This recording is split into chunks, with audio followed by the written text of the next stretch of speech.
Good morning, everyone, and thank you for joining the Iowa ACC Fit Education Series, Education Beyond Medicine. I'd like to go ahead and introduce our first moderators, Noor and Bayan. Noor is a cardiology fellow in Mason City, and she has played a major role in organizing this conference. She's also the Fit Vic Chair for the Iowa chapter of the ACC. And Bayan is a pediatric cardiology fellow at the University of Iowa, and she's also the FitVic representative for congenital heart disease. And I'll let them go ahead and introduce the speakers. And thank you again for joining and doing this. Thank you, Dr. Ashwath. So our first speaker for today, I'm going to be introducing Dr. Samuel Congello. He's a graduate of Philadelphia College of Osteopathic Medicine. He did his residency at Mercy Medical Center in Pennsylvania, and then his cardiology fellowship at University of West Virginia in Morgantown. He has over 37 years of experience in the medical field. He has extensive experience in interventional cardiac procedures, heart conditions, and adult congenital heart conditions.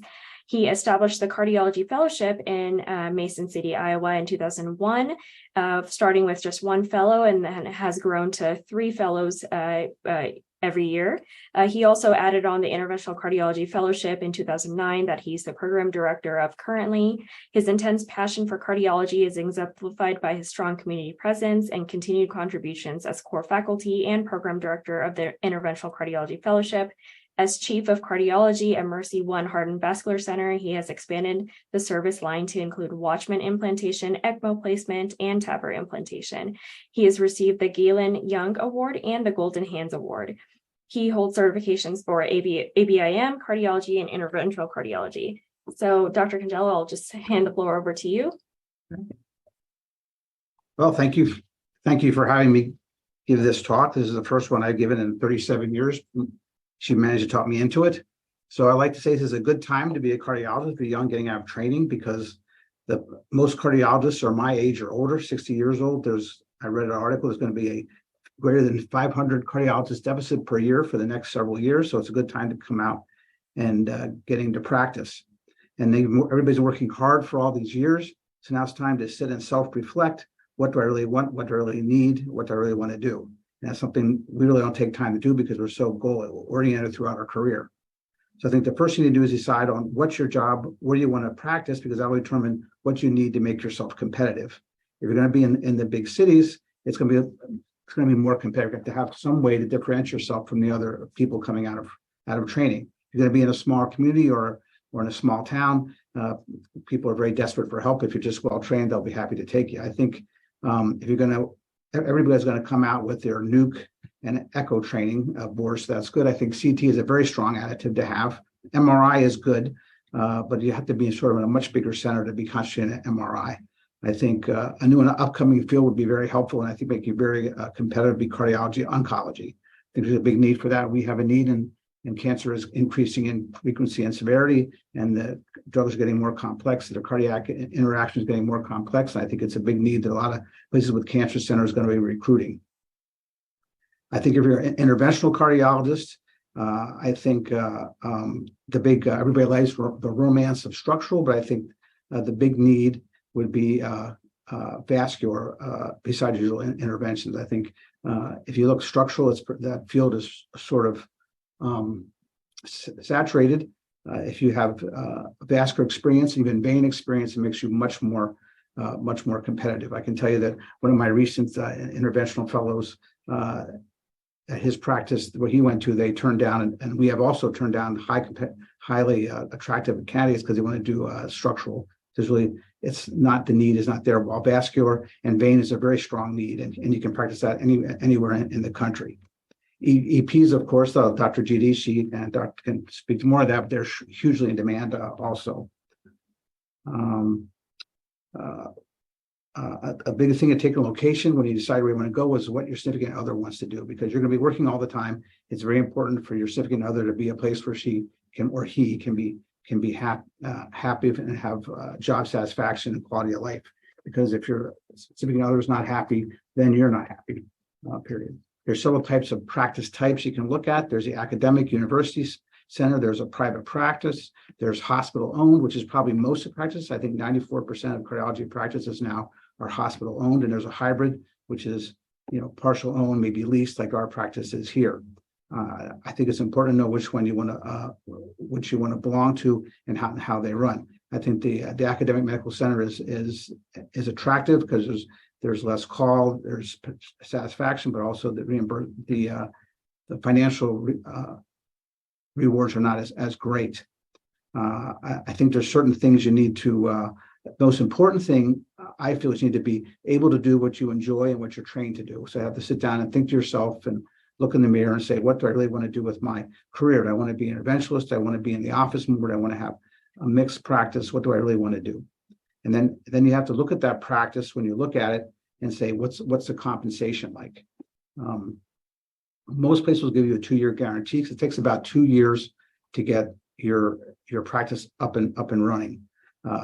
After 2 years, what happens then? Is it collection based or insurance? Is it RVU based? Is it mixed? Is it you have a guaranteed salary for a certain base, and after that it's what you produce, or is it 100% production? You have to be careful if it's 100% production, because a lot of times your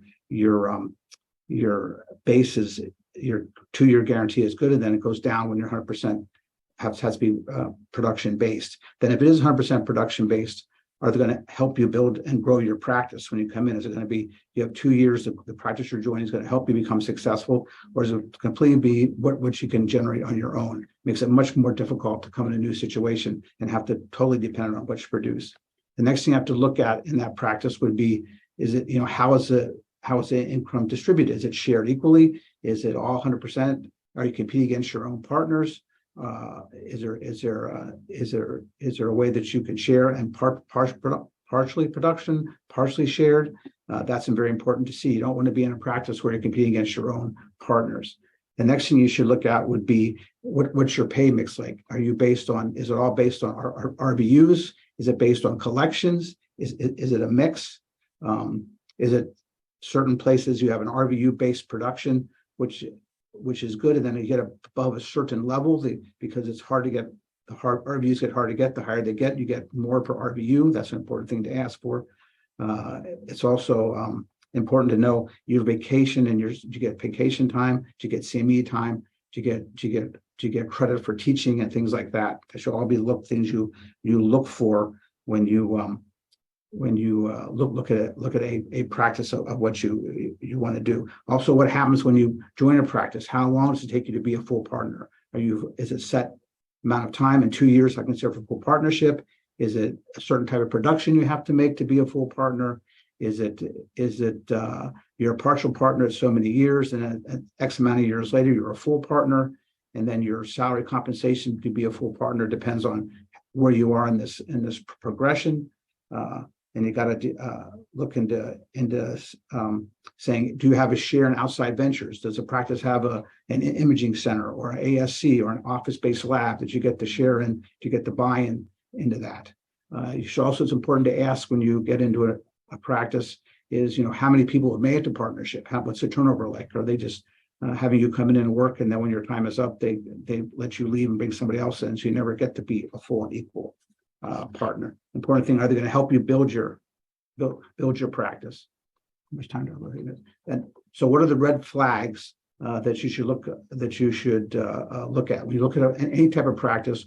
What is the philosophy of that practice? Is it, I practice good medicine, I take good care of patients, and if I do this, I make a good living? Or is it based on how much revenue can I generate? What's the biggest profit things I can do?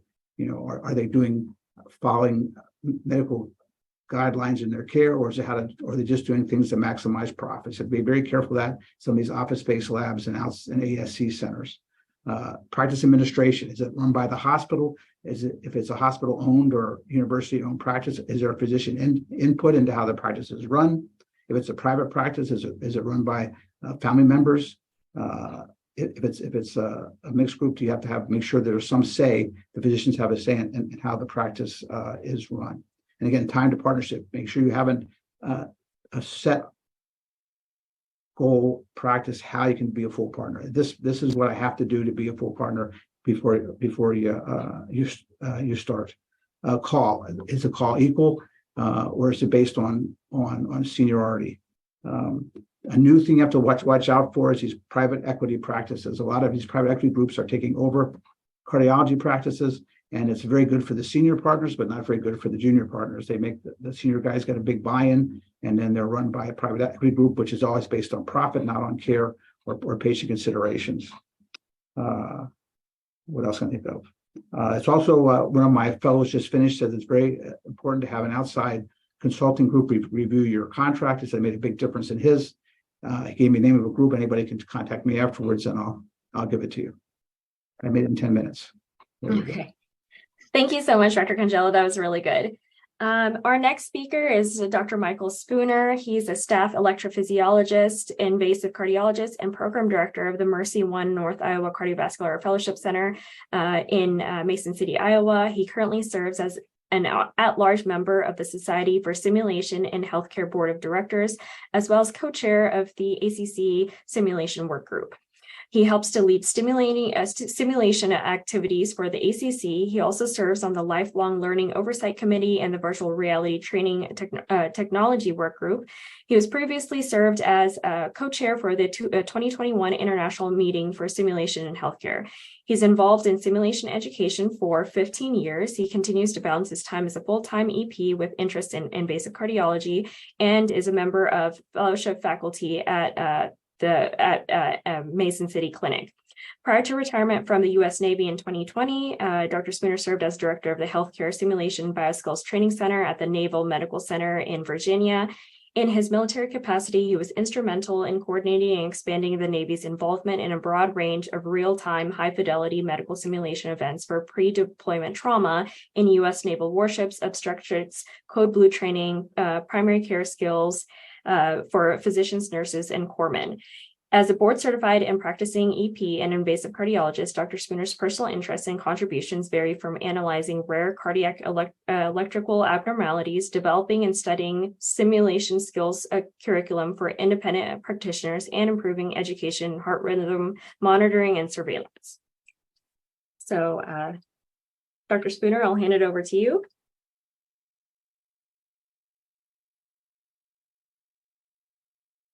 He's muted.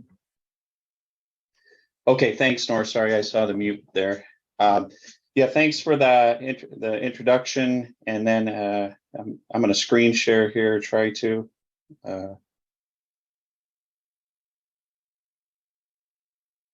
Okay. Okay. So what I want to address, and I really appreciated Dr. Congello's comments. I thought those insights were actually amazing. And I think when you're getting ready to go out and launch your career, these are extremely important considerations. And what I want to try to focus on a little bit or talk about is, especially as you're leaning in on your fellowship, as you're getting ready to start your cardiology fellowship, what are some things you should already start thinking about? And even if you're in your fellowship, what are some things you can start, what are those things you need to be doing to really get yourself ready to set yourself up for the right position? So first of all, I have no disclosures pertinent to this talk. This is as I stated, this is my current role as a program director at the Mercy One North Iowa Cardiovascular Fellowship.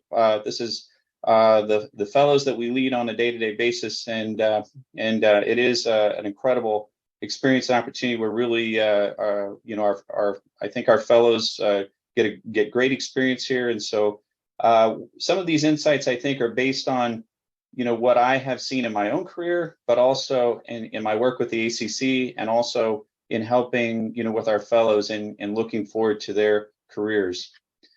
So my objectives, I want to kind of proactively help you think about how you can build a customized fellowship program that maybe meets your personal career goal needs, and basically make it hard for people not to hire you. I think that's the thing you have to kind of keep in mind. And I'm going to go over 4 points that sort of illustrate this.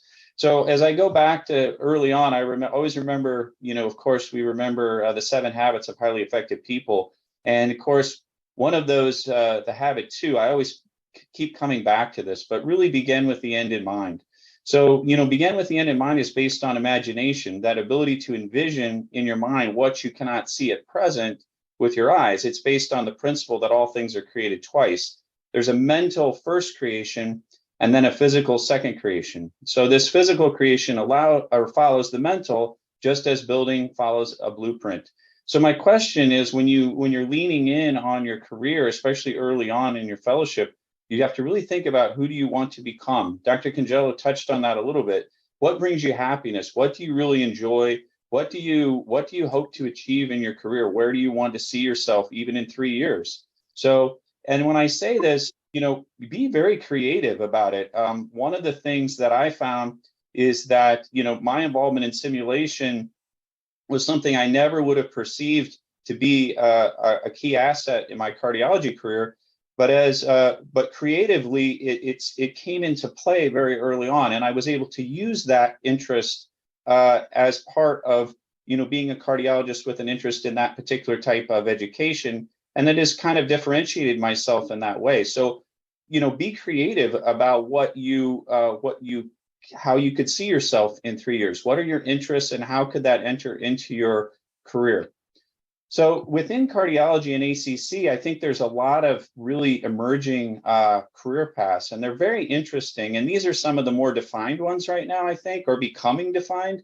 But Dr. Congello already mentioned cardiac oncology. I think we're seeing that area grow enormously right now within cardiology. We all know adult congenital heart disease is in such high demand right now. We're seeing, I think with that specialty, there's so many opportunities right now. Structural heart, Dr. Congello mentioned that too. I think there's a little less of a need there, but sometimes it's good as it's just another area that you can look into in your career. Critical care cardiology, we're seeing that area completely expand right now. There's a huge amount of interest in that area. How can we combine critical care with cardiology? Preventive cardiology has been around for a while. We're seeing a lot of growth there. Sports cardiology, we're seeing a lot of people with that interest. I think there's areas and the expansion within ACC, we've seen that. Cardiac imaging, that's a very good way to differentiate yourself, especially in more advanced imaging techniques. Transplant cardiology, very good, but probably would get you to some of the larger cities, not going to be as useful in some of the smaller rural areas perhaps, but it is a very interesting area. And then another big area of expansion I see in ACC is cardiac obstetrics. So that could be an area definitely of interest for you. Now, when I talk about creative paths, these are just some things I threw together as I was sitting, yesterday, just sitting around thinking. But I mean, I mentioned simulation training as the third one, but I mean, you could do, maybe pre-hospital cardiology is interest to you. I see a lot of people going after artificial intelligence right now. I think there's going to be a huge growth in that in cardiology. So how can you integrate that into some of your interests? International or global cardiology. We have a lot of international people within cardiology right now. A lot of interest in how can we expand involvement in a global fashion. That could be an area to differentiate yourself. I also think minorities or underserved populations. There's a lot of interest there too, and that could be a great way to differentiate yourself. And then, of course, monitoring or telehealth. These are also very expanding areas. So these are just some creative things. I think be as creative as you can in thinking about how your path may go. And I think when you do that, then think about how you're going to build your rotations and electives around who you want to become. I think one of the issues we have, I think, in current cardiology training is I think we, especially with interventional and EP, you have to be ready to put your application down at the beginning of your second year. And I always think that's a little early in the process, but you have to be kind of ready to go on that. If you already think you have that sort of interest, that to me is one of the first things you have to decide when you get to fellowship. But really in year one, my opinion is you're going to be doing a lot of your general rotations, your base foundational rotations, but really do a rotation. You're going to want to really focus in on that general field of interest. And I usually say maybe mid-year, late year, try to get that area in there because you want to have a little bit of experience so you can kind of look good and really make sure that you cement that understanding. I mean, like if you're going to do EP or interventional, maybe put that at the mid or late year part of your first year if you can, so that you really solidify and you feel good about that and say, yeah, this is exactly what I want to do. Now, year two, you're going to start getting some electives. So I think in the second year, those electives are going to help you hone in on that specialization and also really hone in on those research interests. And I think also the second year, you should start thinking about away electives. And I think that especially is true if you're going to plan on relocating somewhere else. You may want to go to that away place to really make sure you are going to like that area, but also make sure you get some visibility with that practice. And I think also to, maybe it's in one of those more specialized area of cardiology that you want to get some additional experience in. So that might be a consideration in year two. Now, year three, that's when you've already kind of decided what you want to do most likely. So you're going to use that third year to just kind of give you that additional experience and skills in that area of specialization, setting you up for that follow-on after training, and maybe a time to get you more visibility if you haven't already sort of locked in where you're going to be practicing at that point. And again, this key branch point comes pretty early on, which is, can I afford or do I want to do follow-on training? So you're going to have to make that decision, unfortunately, pretty early. And if you are going to consider follow-on training, that being, mainly EP or interventional, but it could be others as well, you want to start really working on your research and skills portfolio to help really help you with selection. And then utilize mentors, especially within your own program, to reach out to those programs so you can start getting that visibility out there. And then if you're not going to consider follow-on training, then of course you're going to want to start honing in on what type of practice you want. Dr. Congello mentioned that. The geography considerations are huge. You want to build research, knowledge, skills to make you more marketable, which is a little bit different type of than if you're going to follow-on training. There might be slightly different things that you want to use to market yourself. And again, use that mentor to help you with your job search. They can reach out to people that they know and help you start leaning in on that. My second point is, don't be afraid to change your career paths mid-fellowship. This happened to me. I was going to be an interventional fellow. I thought that's what I wanted to do in my beginning of my second. I got to the end of my third year and I realized maybe EP was where I wanted to go. Again, if one rotation clearly makes you happy over everything you do, you can't be, you should not hesitate to reorient yourself to that different path. I can't say that strongly enough. It's still time to change. If you wait another 5 years, it's a lot harder to change. You're probably not going to. So if you notice that very early on, don't be afraid to change your career path. And then as soon as you realize that, you have to talk to your program director and your faculty. Let them know, because you might need to change your rotation schedules or electives at that point if you're going to reorient yourself. Obtain feedback from your program director and faculty when making these decisions. They have seen a lot of things before, so they can really help give you a lot of guidance when you're starting to think about, should I be doing, I feel, like when I was thinking about EP, I went to my program director and they're like, yeah, we're surprised you didn't make that decision 6 months ago. We already saw that you were kind of heading that direction. And so they see things sometimes that you don't see. So really get that feedback. I think that's a very helpful in career decisions. My third point, make your intentions known. So be forthright about your goals and interests, okay? I already kind of mentioned that, but just please, that's really, really important. And not only to your faculty, but to your peers. So they can help you. They can help you start solidifying your career goals and moving in the right direction. One of the most important things I've really thought about recently is the difference between what's called a mentor and a sponsor. And I'll go over this in a minute, but I think success really depends on these three things. It's your background, your portfolio. It's those skills, research, or experiences that differentiate you. And your mentor will help you, guide you in those directions. It's also, of course, all those things you already brought with you, those personal characteristics that go into success, how hard you work, how resilient you are in times of challenge, how humble you are in some circumstances, but those personal attributes enter into success.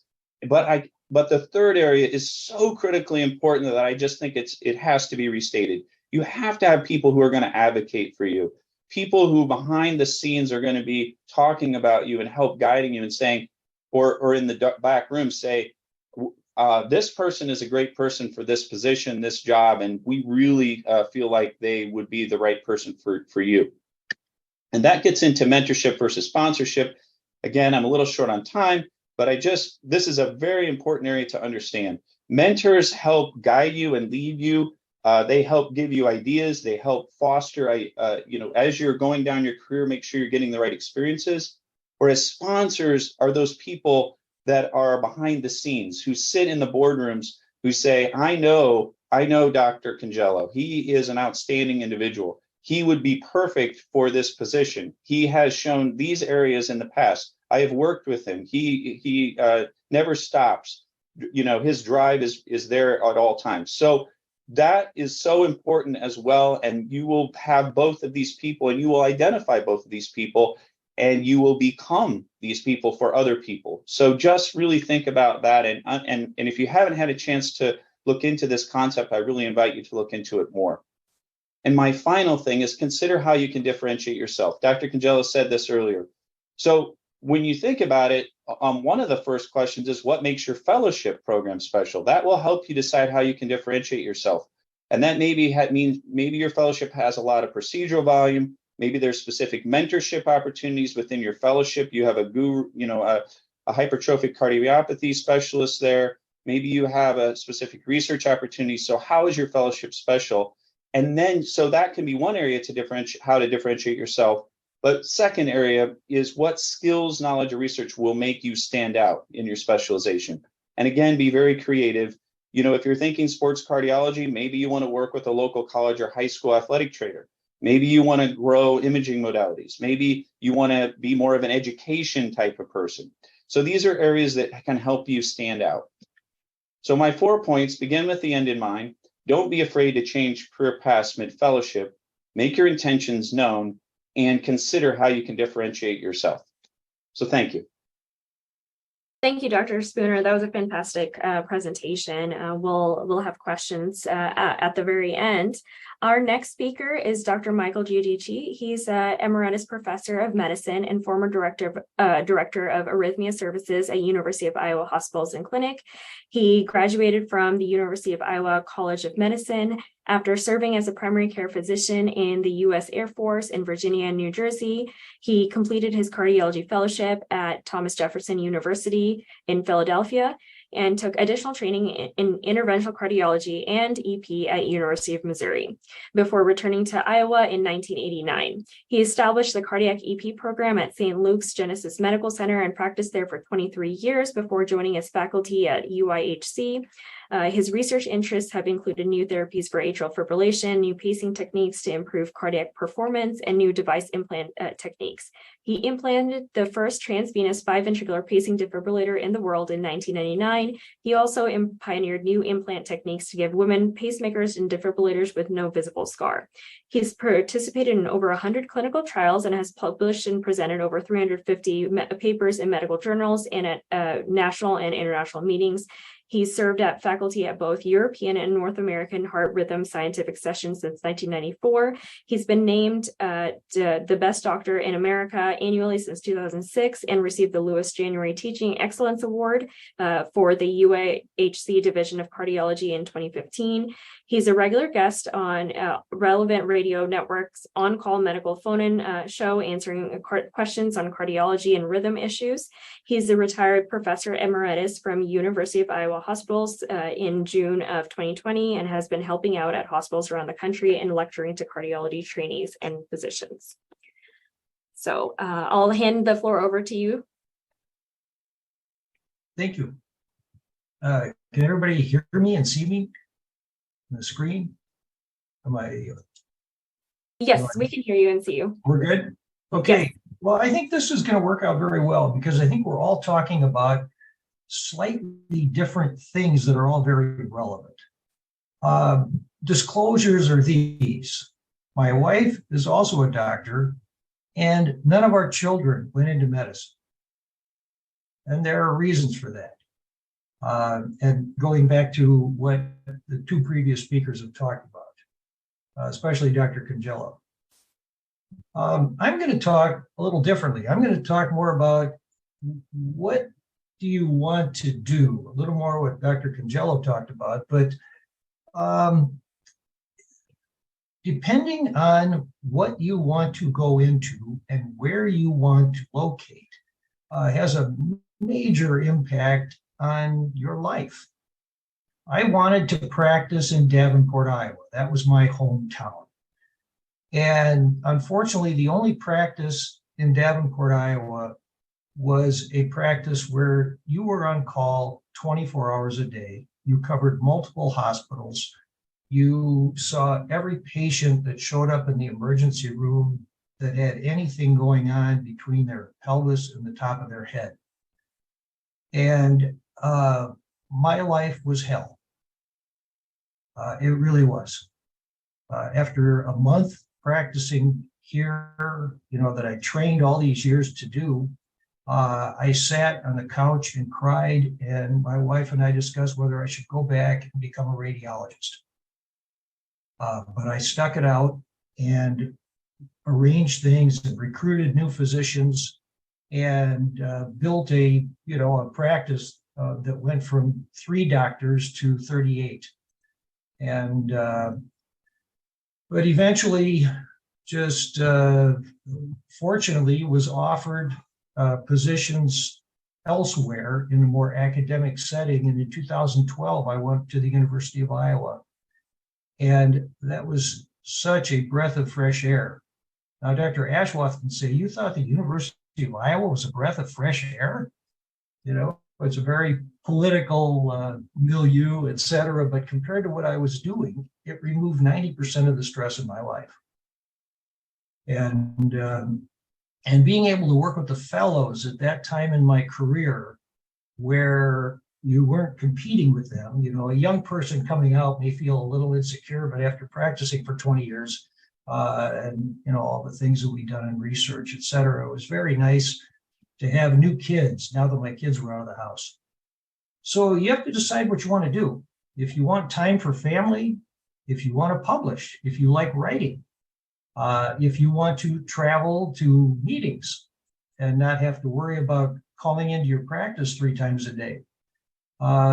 It makes a big difference what you're doing. Do you want to get involved in other things? Do you want to be involved in your church? Do you want to be helping out with, after school things with the kids?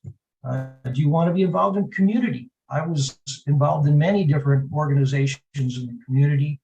And it was satisfying, but it also added more stress. So getting back to the specialty within cardiology, you have to decide what you want to do.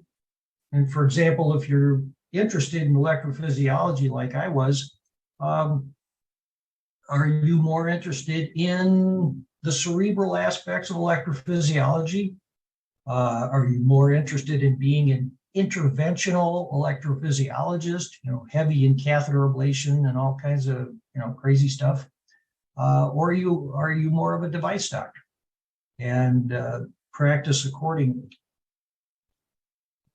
But there are many options, like we've already talked about in cardiology. One of our previous fellows that Dr. Ashworth would remember, Brody Marthaler, would always talk about, I like being a cerebral cardiologist. And he ended up with the Mayo Clinic in Eau Claire, Wisconsin. And Brody was great. Brody was a cardiology internist, and there is a tremendous need for that. Somebody who is just going to be a real doctor. But likewise, if you have somebody who's good in echo, nuclear, CT, any of these things, they're gold. When we got Dr. Ashworth at the University of Iowa, that was just such a wonderful addition because she's so good at MRI. And we had previously lost a very good CT person. And those people are just gold. They can help you make diagnoses that you couldn't do otherwise. The practice site. Every program is different. You may be in private practice in city X versus city Y, and that one private practice may have a tremendous lifestyle and be very satisfying, and the other one you're getting called for every palpitation that shows up in the emergency room. How many hospitals do you cover? I can tell you that if you have a life where you don't pull your car up in the parking lot and work in one hospital all day, and then leave from there and go home, your quality of life plummets. And one of the problems I ran into in my past life is that there were 7 emergency rooms in the Quad Cities.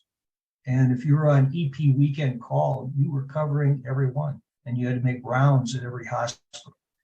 And it was horrible, just horrible. And you'd get called for everything. I practiced in a community hospital in a medium-sized metropolitan area, the Quad Cities here. I've been at a university hospital in a small town, Iowa City. And now I'm currently, helping out at Mason City, which is an academic community hospital in a small town. I can tell you, I also trained in Philadelphia. And I started out living near the hospital, but when my wife and I started having kids, we had to get out of South Philly and the crack houses and all that stuff. And so we moved to the suburbs, but that meant that you had an hour commute each way. And it wasn't a pleasant hour commute driving through the Iowa countryside. It was I-95. So the smaller the town that you can practice in, the better. Or if you're going to be in a big city, go to a suburban hospital and live near the hospital. Every minute that you spend in a car is a minute you're not with your children, with your spouse, or doing something fun. So what are your personal goals? Do you want a family? Do you want a big family? You want a little family? That makes a big difference. What is your spouse's occupation? My wife is a dermatologist, and I will tell you that my wife, for all these years, has sacrificed her practice for the family.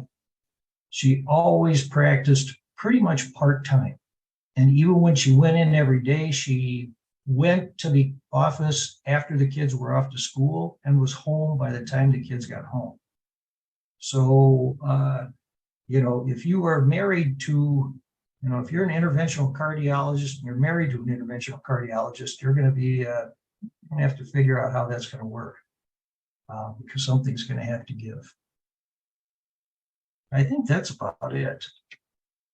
Yeah. For me. So I'll just be interested in questions.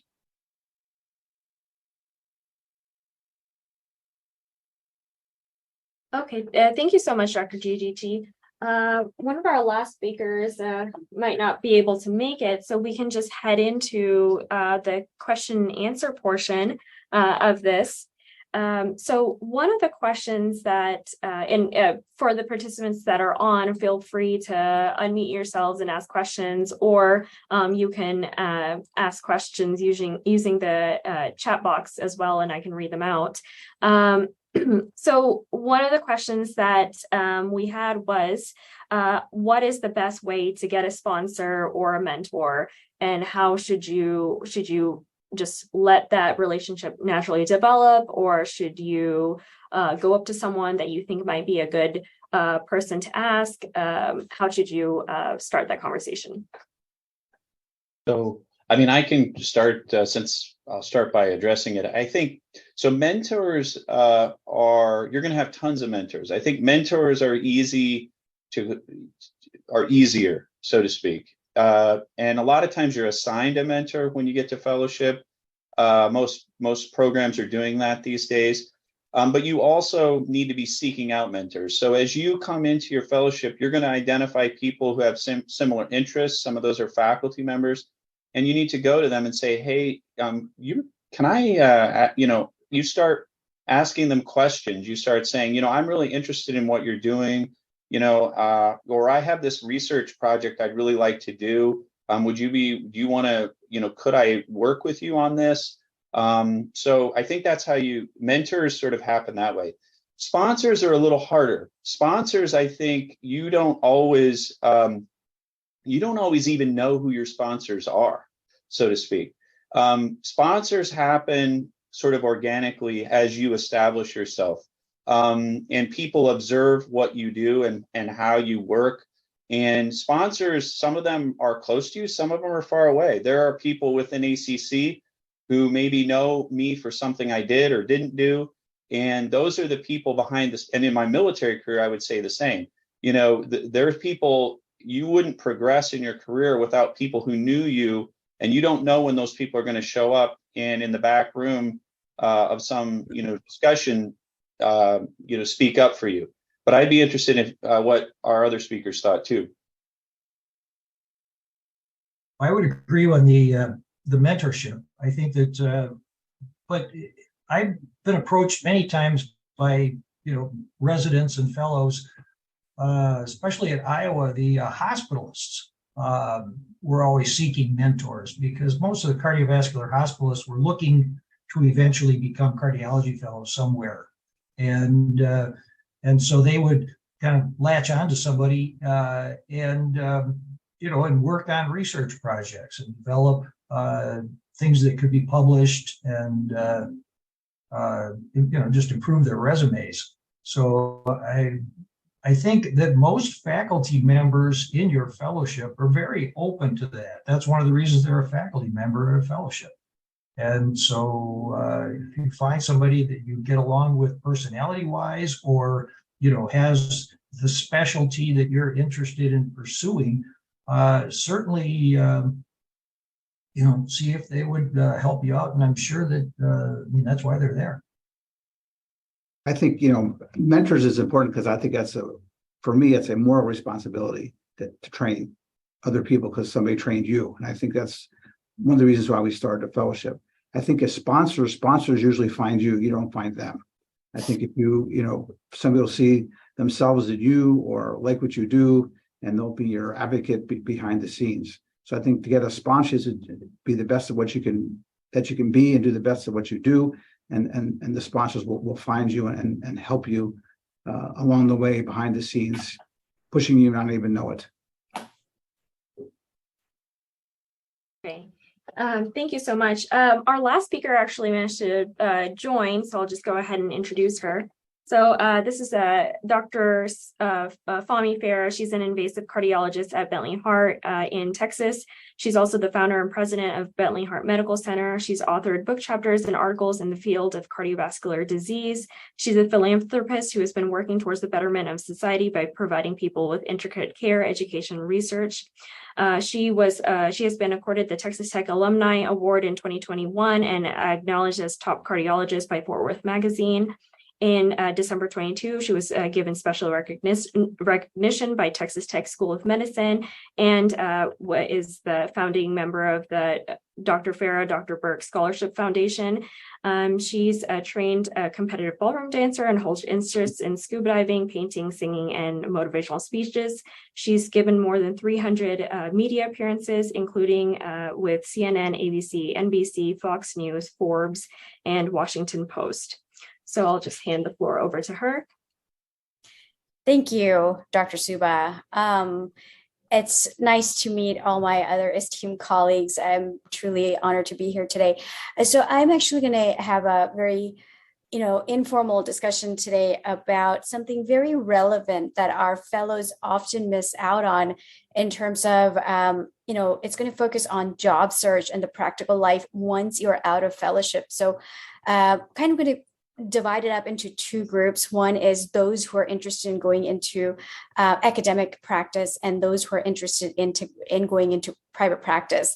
How do you navigate those decisions and what do you do during your fellowship? So I'm going to provide some key points in terms of what can you do as a fellow while you're still in fellowship to prepare yourself for this, and then the job timing, when you're actually interviewing at the contract negotiation, what to look for. And then when you're actually entering the job field itself, your first year, what can you expect? So let's start with in your fellowship. So I really think that fellows need to start preparing early, which means first year, you're kind of overwhelmed, just trying to figure out what needs to be done just to be a fellow. So I wouldn't say necessarily first year, but second year is when you should really start thinking about what the trajectory of your career path should look like. What is your focus? Are you really trying to go into something research oriented, such as academic practice, or are you just completely wanting to go private? Those are two very distinct pathways, and the preparation should be likewise. So I'm going to choose academic practice first. And by the way, I have experience in both. I have done both academic practice as well as private practice, so I can provide a little bit of insight. So for academic practice, you really need to spend some significant amount of time trying to do some research within your fellowship years, particularly your second and third years. Try to do, engage yourself not just within your community, which is your fellowship program itself, but actually reaching out to other places where they have resources. You can actually collaborate with different universities. So you can just a lot of times as fellows, we're afraid to reach out. We don't really know where to go. We're not aware of all the resources that are available to us. So we have basically the world at our hands, especially now with all the, remote things that are available. So you can actually shoot an email to somebody from Harvard and just say, hey, I want to do this research. What can I do to get involved? And you can do that from Iowa. And so I just wanted to raise that awareness to the fellows who are listening, not just Iowa, but all the other fellows that are joining this conversation today, that you need to reach out and think outside the box when you're trying to go into academic practice, and you can really enhance and expand, broaden your horizon in that way. Try to focus on publication. Even if you can get one publication, it'll make you more prestigious in the job market. And then, of course, looking into the area, the field of medicine, field of cardiology that you want to practice, try to spend significant amount of time with your co-fellows, try to teach each other to get that teaching mindset in place. Then diving into the private practice area, very different from academic practice, very different. So if you are thinking of going into private practice, you have to be competent no matter what field of, private or academic you choose. Competency is key. But when it comes to private practice, you really have to be so competent that volume matters. So you have to be able to handle a large number of volume, and your thought process needs to be trained in such a way that you can make quick decisions. I'm talking about within second decisions, critical decisions. Whether to take this patient to the cath lab or not. What do you do in the cath lab? Are you going to fix that patient right then? Or is the patient going to require Impella? Are you going to call your CV colleagues? These are very life determining events, and you will need to make those decisions if you're choosing to be an invasive or interventional cardiologist. And so to make yourself very competent in those procedural areas, particularly those who are choosing to go into private practice and do cath, you absolutely have to have that comfort level of quick thinking, being extremely competent in calling for which wire. You have to think fast, and it's very volume oriented. Similar things with non-invasive areas such as echocardiography. You have to really read so many echoes in an accurate way during fellowship that you need to be able to read your echoes within a minute.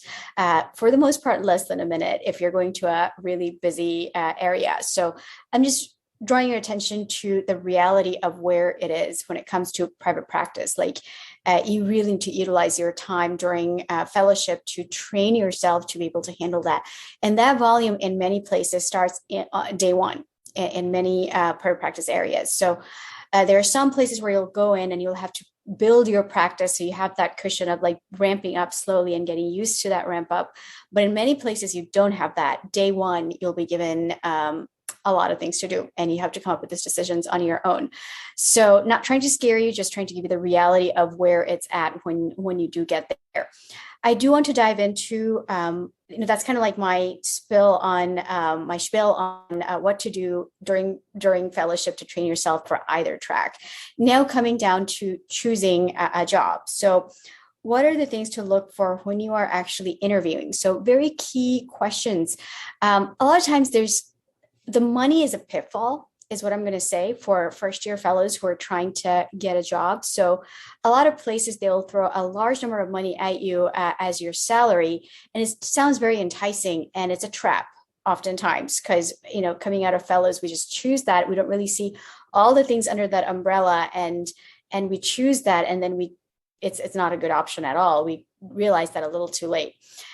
So what I mean by that is the payment model is different from places to places. Some places you'll be hospital employed, and so the hospital is going to pay you a certain amount, and usually it starts as a salary. So salary means it's a guaranteed salary for a certain period of time. A lot of places will give you a guaranteed salary for 1 year, and after that it'll become volume based. So in other words, RVU based. What that means is you eat what you kill. So you're going to be generating a certain amount of procedures, or whatever it is that you're doing, and the hospital is going to give you a certain percentage of that. So your payment is going to directly depend on what you're doing. So volume again becomes key. That is a very key area to pay attention to when you're negotiating your contract, because the questions you need to be asking is, how do you build up that volume? If your guaranteed salary is running out in a year, will your practice come up to support the salary they're starting you off with? Many places it does not. It takes roughly 3 years to build a practice. That's a very good average number. I think across the board in private practice, it takes about 3 years to build a practice. And so if you're going to take 3 years to ramp up your clinic to get to the existing salary, the beginning salary, you need to make sure that you have that support system. Otherwise, what's going to happen is your guaranteed salary is going to run out at the end of that year, and you're going to take a huge pay cut. I'm talking between 50 to 60% pay cut at the end of that first year. And that's something that was actually going to happen to me, so I'm speaking from experience. My first job, I wasn't aware of all these pitfalls. They offered a large amount of money, and it sounded good to me. And I had a lawyer who looked at everything, but these key questions were not asked. Questions like, well, what happens after it runs out? What happens if my clinic doesn't meet the volume, because it takes time to meet that volume? And how do I get that volume? Who advertises me? So that's, that advertisement and getting out to the community, getting that recognition that you're a new cardiologist in the area. Who does that for me?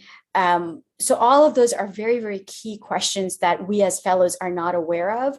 And we can really have a painful experience during that first job if we don't do it correctly. And there's so much more to this. Who is paying your salary is very important.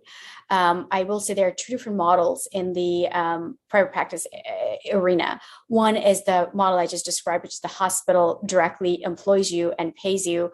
And there's something called non-compete. You need to really pay attention to that non-compete, because if for some reason it doesn't work out, your job, you literally have to leave that city because of that non-compete, because they won't allow you to practice in the same area. So when you're negotiating your contract, definitely pay attention to what the radius is. They usually put a radius on the non-compete. Try to negotiate that radius down, because you never know what's going to happen.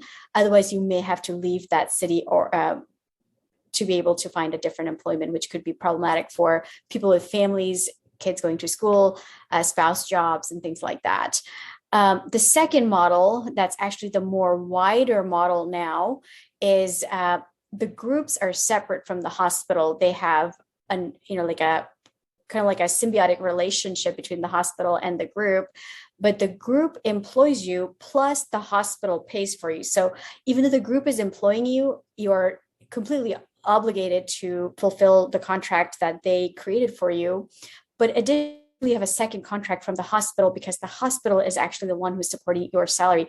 In my opinion, this is one of the most dangerous contracts that you can get into, because you're now bound by two separate entities.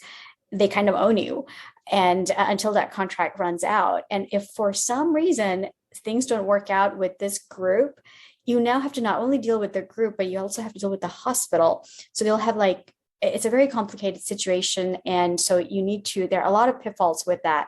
One of the biggest pitfalls is if you leave, even if you leave the group, you're not allowed to leave the hospital. The hospital will hold you accountable for serving certain number of years for that salary that they paid you. Also, in many circumstances, they will actually ask you to pay back the salary they paid you. And I've seen some real life examples of this. So these are really, really intricate conversations and things to look into and pay attention to. as you're exploring your job market, important questions to ask. Some basic questions to ask, basics are basics. You have to ask them, what's your call schedule like? How often are you on call? For interventional, how often are you on interventional call? And are you still taking general call? What's the coverage? Your days off? All of those things are very important questions. Once you get into the job, your first year is extremely important. It's the hardest year, actually, your first year, because suddenly everything's on your shoulders. Like, if you're going to be cathing, the entire cath lab is on your shoulders while you're cathing. You have to run an entire team while doing a procedure. You don't realize the pressure of that when you're a fellow. In fellowship, when you're an advanced fellow, like a second or third year fellow, those who are cathing, you're probably cathing on your own, and your tending for the most part is not scrubbing in with you. You should try that. You should try to not scrub in with do it on your own and not have your attending scrub in as much as possible to become confident in how to lead a team, because it's not just you doing the procedure with the patient. It's just that you're the leader in the team, and you're responsible for everybody in the cath lab. You're responsible for telling the tech what to do, the nurse what to do, the control room, the person who's watching the monitor. Your eyes are like in 10 different places at the same time while doing a complicated procedure. So these are things to be very aware of, and that just be aware that first year is going to be challenging, and that you should maintain some mentors in your life as you're getting out, from your existing fellowship program, so that you can from time to time call them, because believe me, you will need that. Without further ado, that's kind of like what the major things I wanted to touch base on. I'd be happy to answer more questions on this. Thank you so much, Dr. Farah. That was really thorough and informative. We just have a few minutes left for this first hour just to ask some other questions. Again, we're open to any questions that anybody else has. I just wanted to touch base on one of the topics that was covered, cardio-oncology. Dr. Congello mentioned it, and everybody else kind of touched up on it. So everybody has different varying opinions on some of these fields. Is outside of EP and interventional, is cardio-oncology something that limits you to a large academic center, or something that is you can only or something that you can utilize in private practice as well?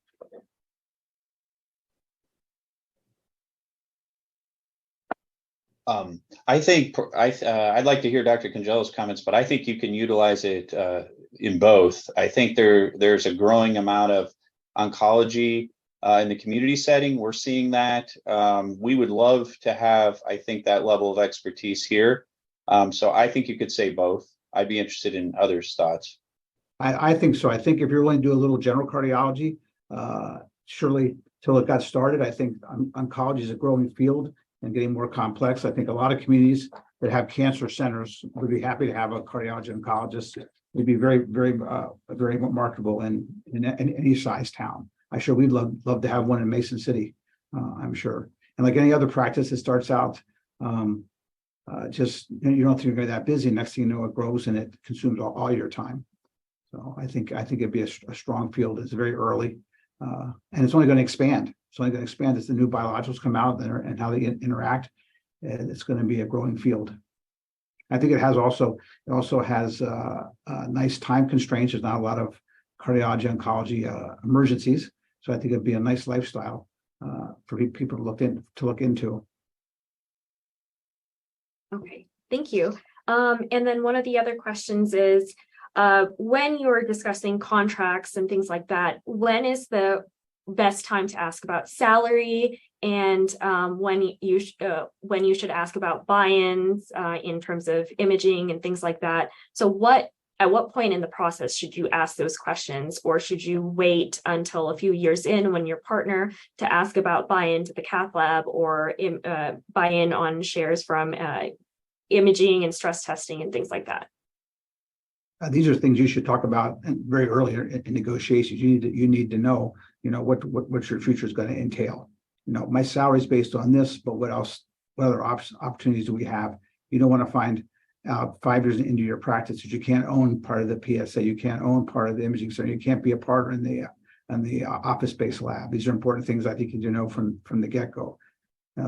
Just like our other speaker said, that a lot of times they hang this big apple of the salary at the beginning, and then down the road you're paying the price. I think it's very important to be upright and intense on the original negotiations. Find out these details. Find out time to partnership. Find out costs of buy-in.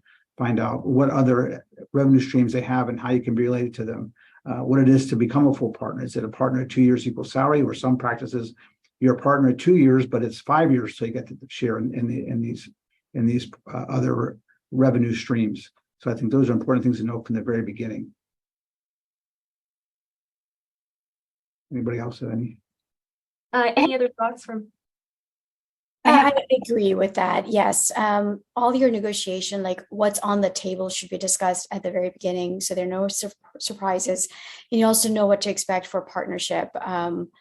So the partnership is a very, very important topic to discuss, and to set that expectation that you expect to join, and what can you do to make that happen within the shortest period of time.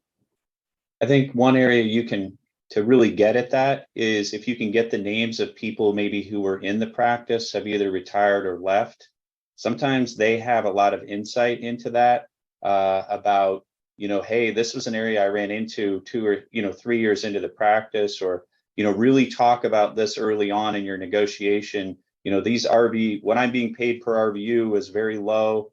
So when I got to the third year, my salary really dropped. So I think talking to those former employees sometimes gives you a lot of insight into those questions.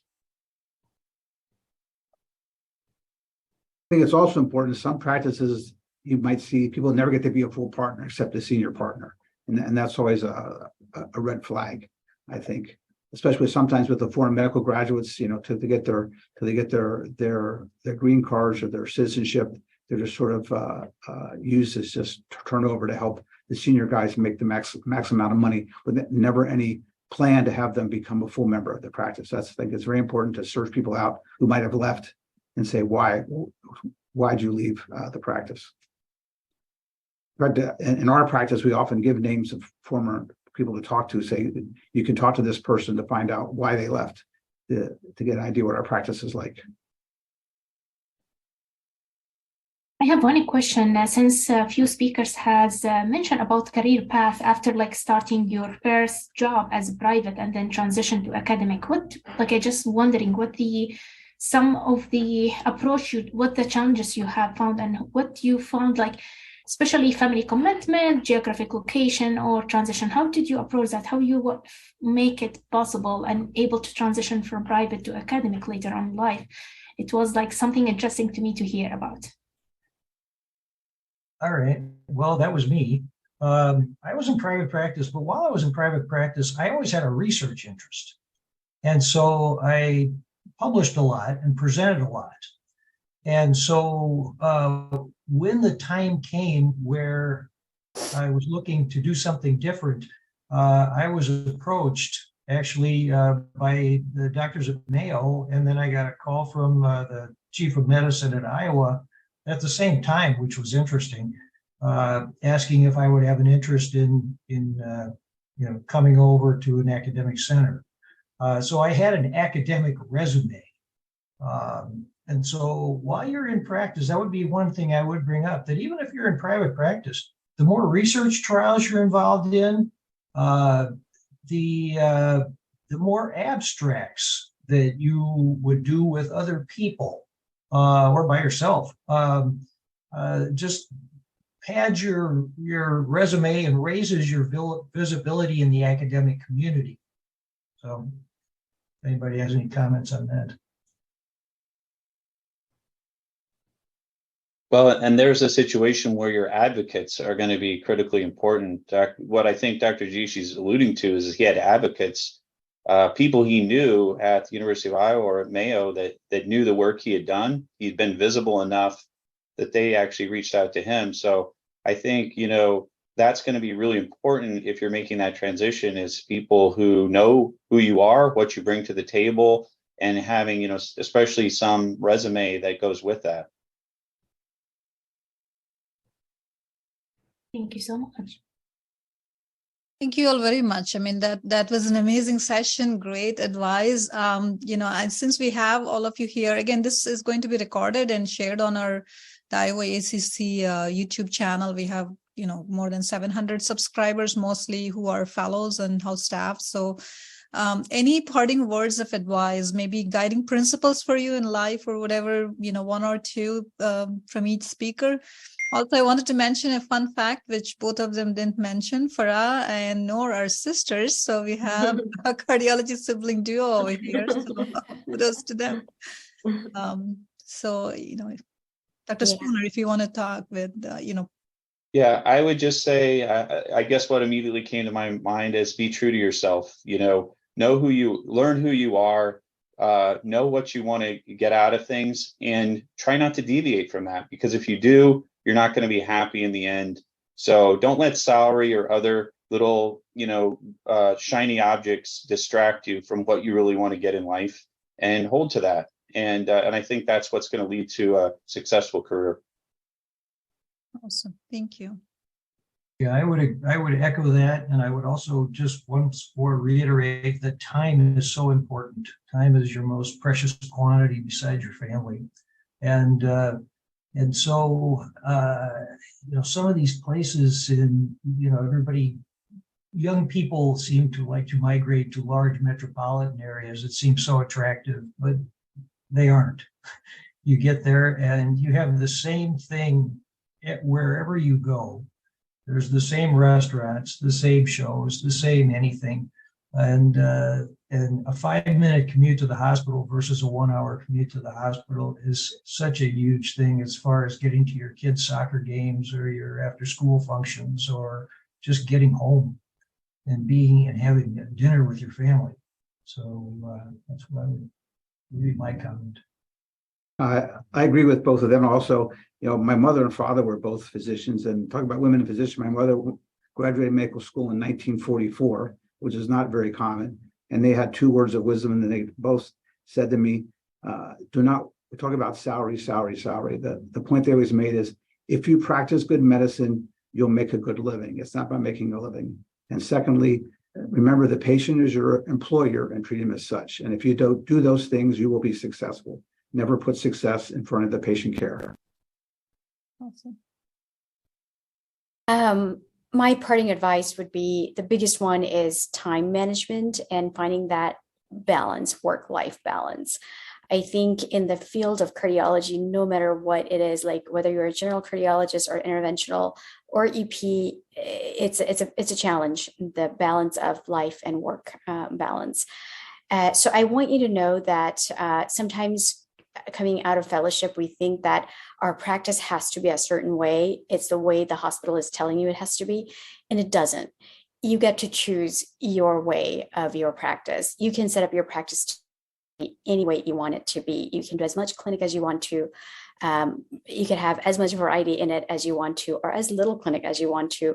It really is in your hands. The power lies with you, how you want to set up your practice, no matter where you're at. So that's something to remember, so that you can manage your life and your work in a way that suits you. Awesome. I just wanted to add one line about mentor and sponsor, because, a couple of the speakers have already mentioned it, and I think it came up in questions. And I've been fortunate that in my role in the ACC, I was able to mentor quite a few of the, fellows and residents into various positions in the national ACC and so on. But then, there are people who deliver when I support them, and when people who don't. So 2 things to remember, right? Seek out somebody who's willing to help. And like Dr. Gudici just said, we all want to mentor you. That is why we are doing what we are doing. We enjoy doing it.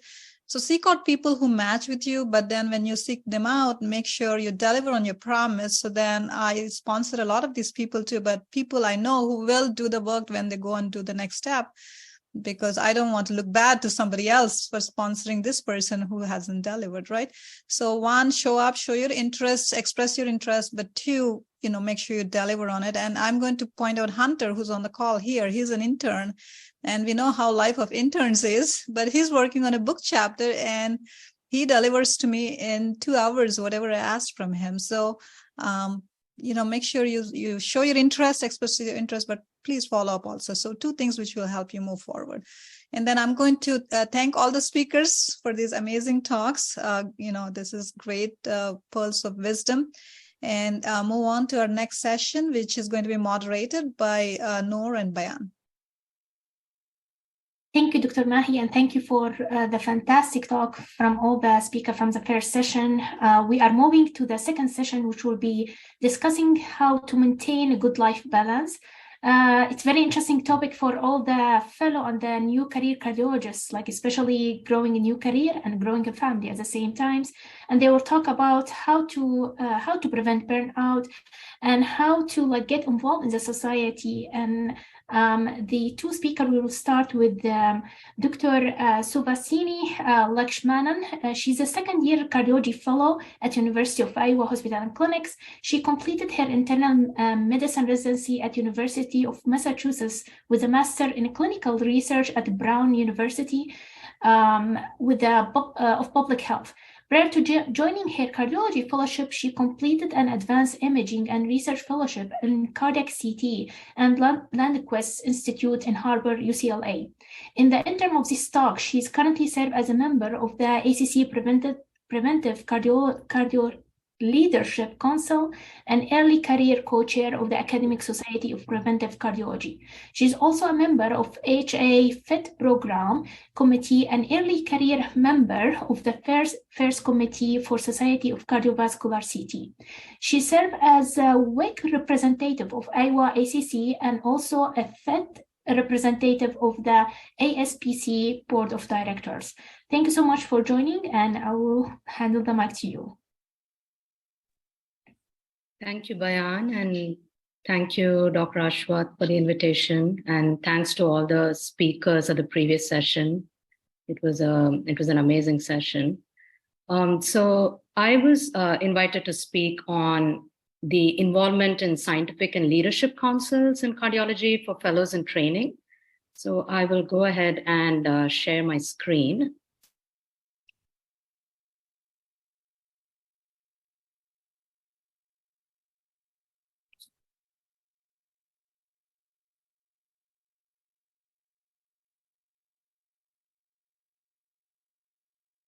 So today we will talk about the why, on why the FITs should seek involvement in scientific and leadership councils in cardiology.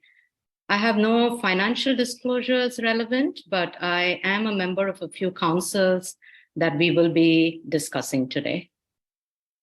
The objectives of this talk would be to discuss the mission of the councils and leadership bodies in cardiology, to discuss why fellows in training should be considering involvement in these councils, and to discuss a few opportunities that are available specifically for FITs and early career members. So in terms of the councils in cardiology, they refer to an engaged group of experts in the field, members and professionals in cardiovascular medicine that support and work towards fostering the mission of the organization. Many of these members could be voluntary, or they are elected by a body as in the National Council. They can be, you can think of them as local organizations within your hospital or your university or your state chapter, like the Iowa ACC chapter. You have national level organizations that includes the American College of Cardiology, the American Heart Association, and then you have kind of these global platforms, including if you're a trainee in the US, you want to be involved with the ESC, the European Society of Cardiology, or organizations such as Women as One. So all my slides have links, to apply for fellows, to consider certain councils and sections that you may want to be a part of. So this is a specific ACC FIT section, and you have a localized section for the FITs, plus you have exposure to other specialties of your choice within cardiology, where you may want to consider seeking voluntary opportunities or being a member, such as especially the Women in Cardiology section. I think we have one of the leaders as a speaker upcoming. And I am a member of the Prevention of Cardiovascular Disease section because that is a personal interest and a research interest of mine. So I wanted to kind of introduce what are some of the sections that are available, and if there is a mutual interest, how you can seek and kind of apply for those positions. And this is the ACC Women in Cardiology Leadership Council. And, to kind of understand if your purpose and mission would align with that of the group, especially for women in cardiology or female fellows and early career, they offer a platform that enhances your career through professional development programs, mentoring and networking. They appeal also to the women residents by recommending changes in the training programs, promoting diverse career opportunities. And if you feel strongly about those issues and would want to participate, this might be a mission, that might be of your interest. They also want to encourage young women in high school, college, and medical school and encourage them to pursue a career in cardiology. And another important mission of advocacy for parity of women cardiovascular physicians in terms of equity in salary and leadership advancement. Another national organization for us is the American Heart Association. There are 16 scientific councils that are open to all AHA members, including fellows in training. So this again opens up an interest and affiliation with a council that would match your specialty of interest. So when you become an AHA member as a fellow in training, you automatically get the opportunity to apply for a council of your interest. And these are some of the councils that I've highlighted, which are of common interest, to first general cardiology fellows or residents who are interested in cardiology, especially the Council on Clinical Cardiology, Council on Epidemiology and Prevention. But there are also, a total of 16 councils that would include specific scientific or research-based interests that you could match and apply to those councils and embark on this opportunity for networking and mentorship.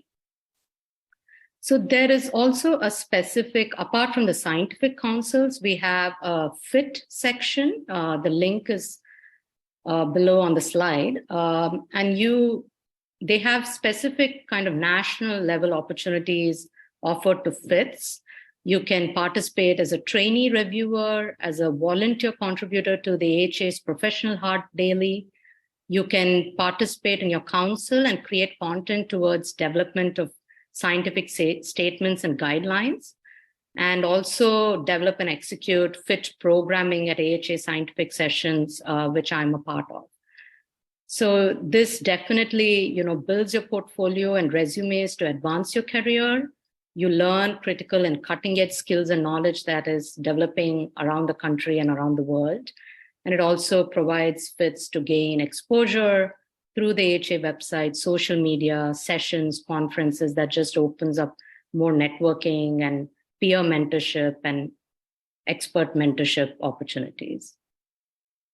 Another organization that is available for fellows and residents, this is specific to cardiac CT, which is also an interest of mine. So where they develop outreach programs for fellows and residents, there is an increased motion and momentum towards organizing educational opportunities. So this is something that we can get involved in, and you also can participate in their annual scientific meetings, and opens up kind of liaison and networking with national level bodies like ACC and the American College of Radiology. Very importantly, they offer opportunities to develop leadership skills. They have a separate formal program for that you can apply to, and which will further offer you, one-on-one mentorship with experts and prepares you for future involvement within the leadership in the society. Another interest could be the American Society for Preventive Cardiology. And there is also, apart from getting involved directly with the society, you can also get involved with the working groups if that is of interest in terms of, the mission of the group or your personal clinical or research interests. So the ASPC Women in Preventive Cardiology Working Group is a great program to reach out to for women residents and fellows if preventive cardiology is an interest. I co-chair the Fellows in Training and Early Career Working Group with the ASPC. So we work on developing kind of peer mentor groups and research productivity. You get to know what prevention looks like in various centers across the country, and it especially helps with, when you consider career transitions in terms of academic versus private. So it opens up opportunities for discussion. So if fellows and early career members are considering a platform, kind of home for preventive cardiology, this working group would be a great place to reach out. In terms of, kind of the global networking, the ESC working groups are open to members of ESC.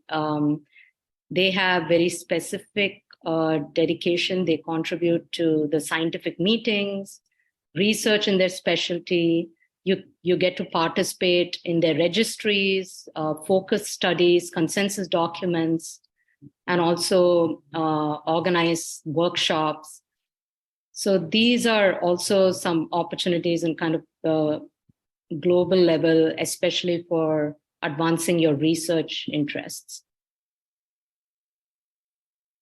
So the Women as One organization is a little different. It is run by Dr. Roxana Mehran and Dr. Maurice Cloud. They are two cardiology physician scientists with a very unique mission. This is almost a kind of a private platform that is run with donations and with a mission for fighting for gender equity in medicine. It connects women to opportunities. It focuses on building professional skills. And I personally have been a part of their case-based learning opportunity program, or their CLIMB program, that has specific research and clinical interests. They have for interventional, for electrophysiology. I took part in their research program, which where they have a series of organized courses. So it definitely helps in your skills development. And it also, again, opens opportunities for networking across, the field of cardiology. And they also have an opportunity for the Escalator Award, where they not only offer you financial support, but they offer an opportunity to connect you with mentors outside your organization. And you could connect with mentors even across the country, which I had an opportunity to do. And that opens up, kind of your opportunity and exposure to how practice and research happens outside your institution. I think one of the previous speakers mentioned that today we live in a very global open platform thanks to social media. So this opens up opportunities for research and clinical mentorship and networking, not just restricted to your program or your institution, but across the field. So focusing, on why, I hope the previous slides kind of alluded to some of the points on why fellows should consider. I think it's very important, the transition from fellow to early career. I'm sure all the speakers would agree. And, these are platforms that help you work towards that. And it's very important in terms of building mentorship, not just restricted to your program or institution. You can build kind of a network globally and work towards research productivity, apply for awards and grants to enable you to showcase your work. A very important point for me is finding your home and your group, kind of alignment with passion and purpose. Cardiology opens up these opportunities which are diverse not just in terms of clinical applications, but provides you opportunity to hone in on your purpose.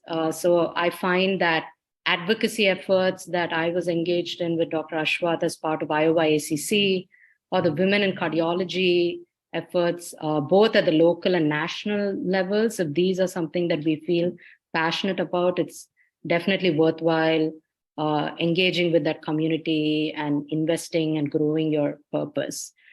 In terms of professional development,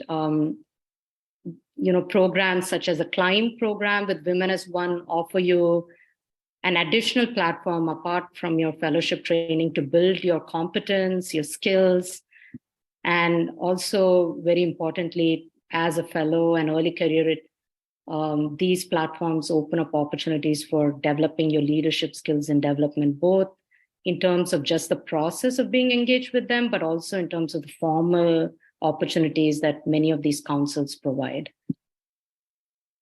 So I want to thank everyone for the invitation, and especially Dr. Ashwath, who has been a mentor of mine at Iowa. This is a picture from the ACC Legislative Conference that we were able to engage in advocacy efforts for our patients at the national level. So this is a representation of an opportunity and how we engaged with that. Thanks to Dr. Noor and all the members of the Iowa ACC chapter for organizing this. And these are some of the collage of the opportunities that have been opened up with my participation in few councils. The top few pictures represent the AHA FIT programming, engaging in discussions around your purpose and also opening up opportunities for engagement with experts and your colleagues across the field.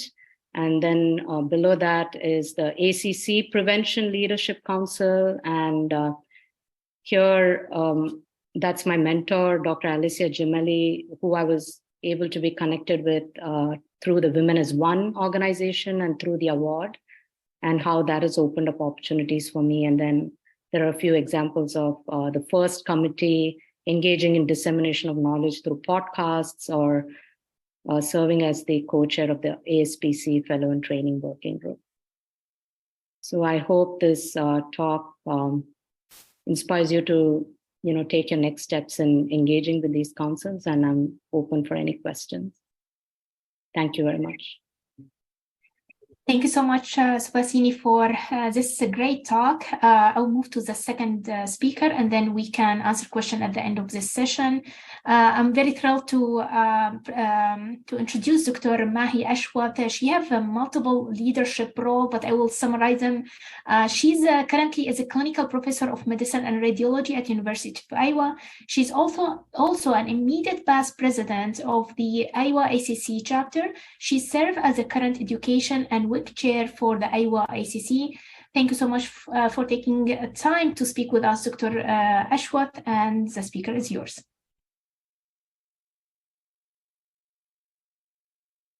I'm sorry, I believe you are muted. Sorry, Dr. Ashwath.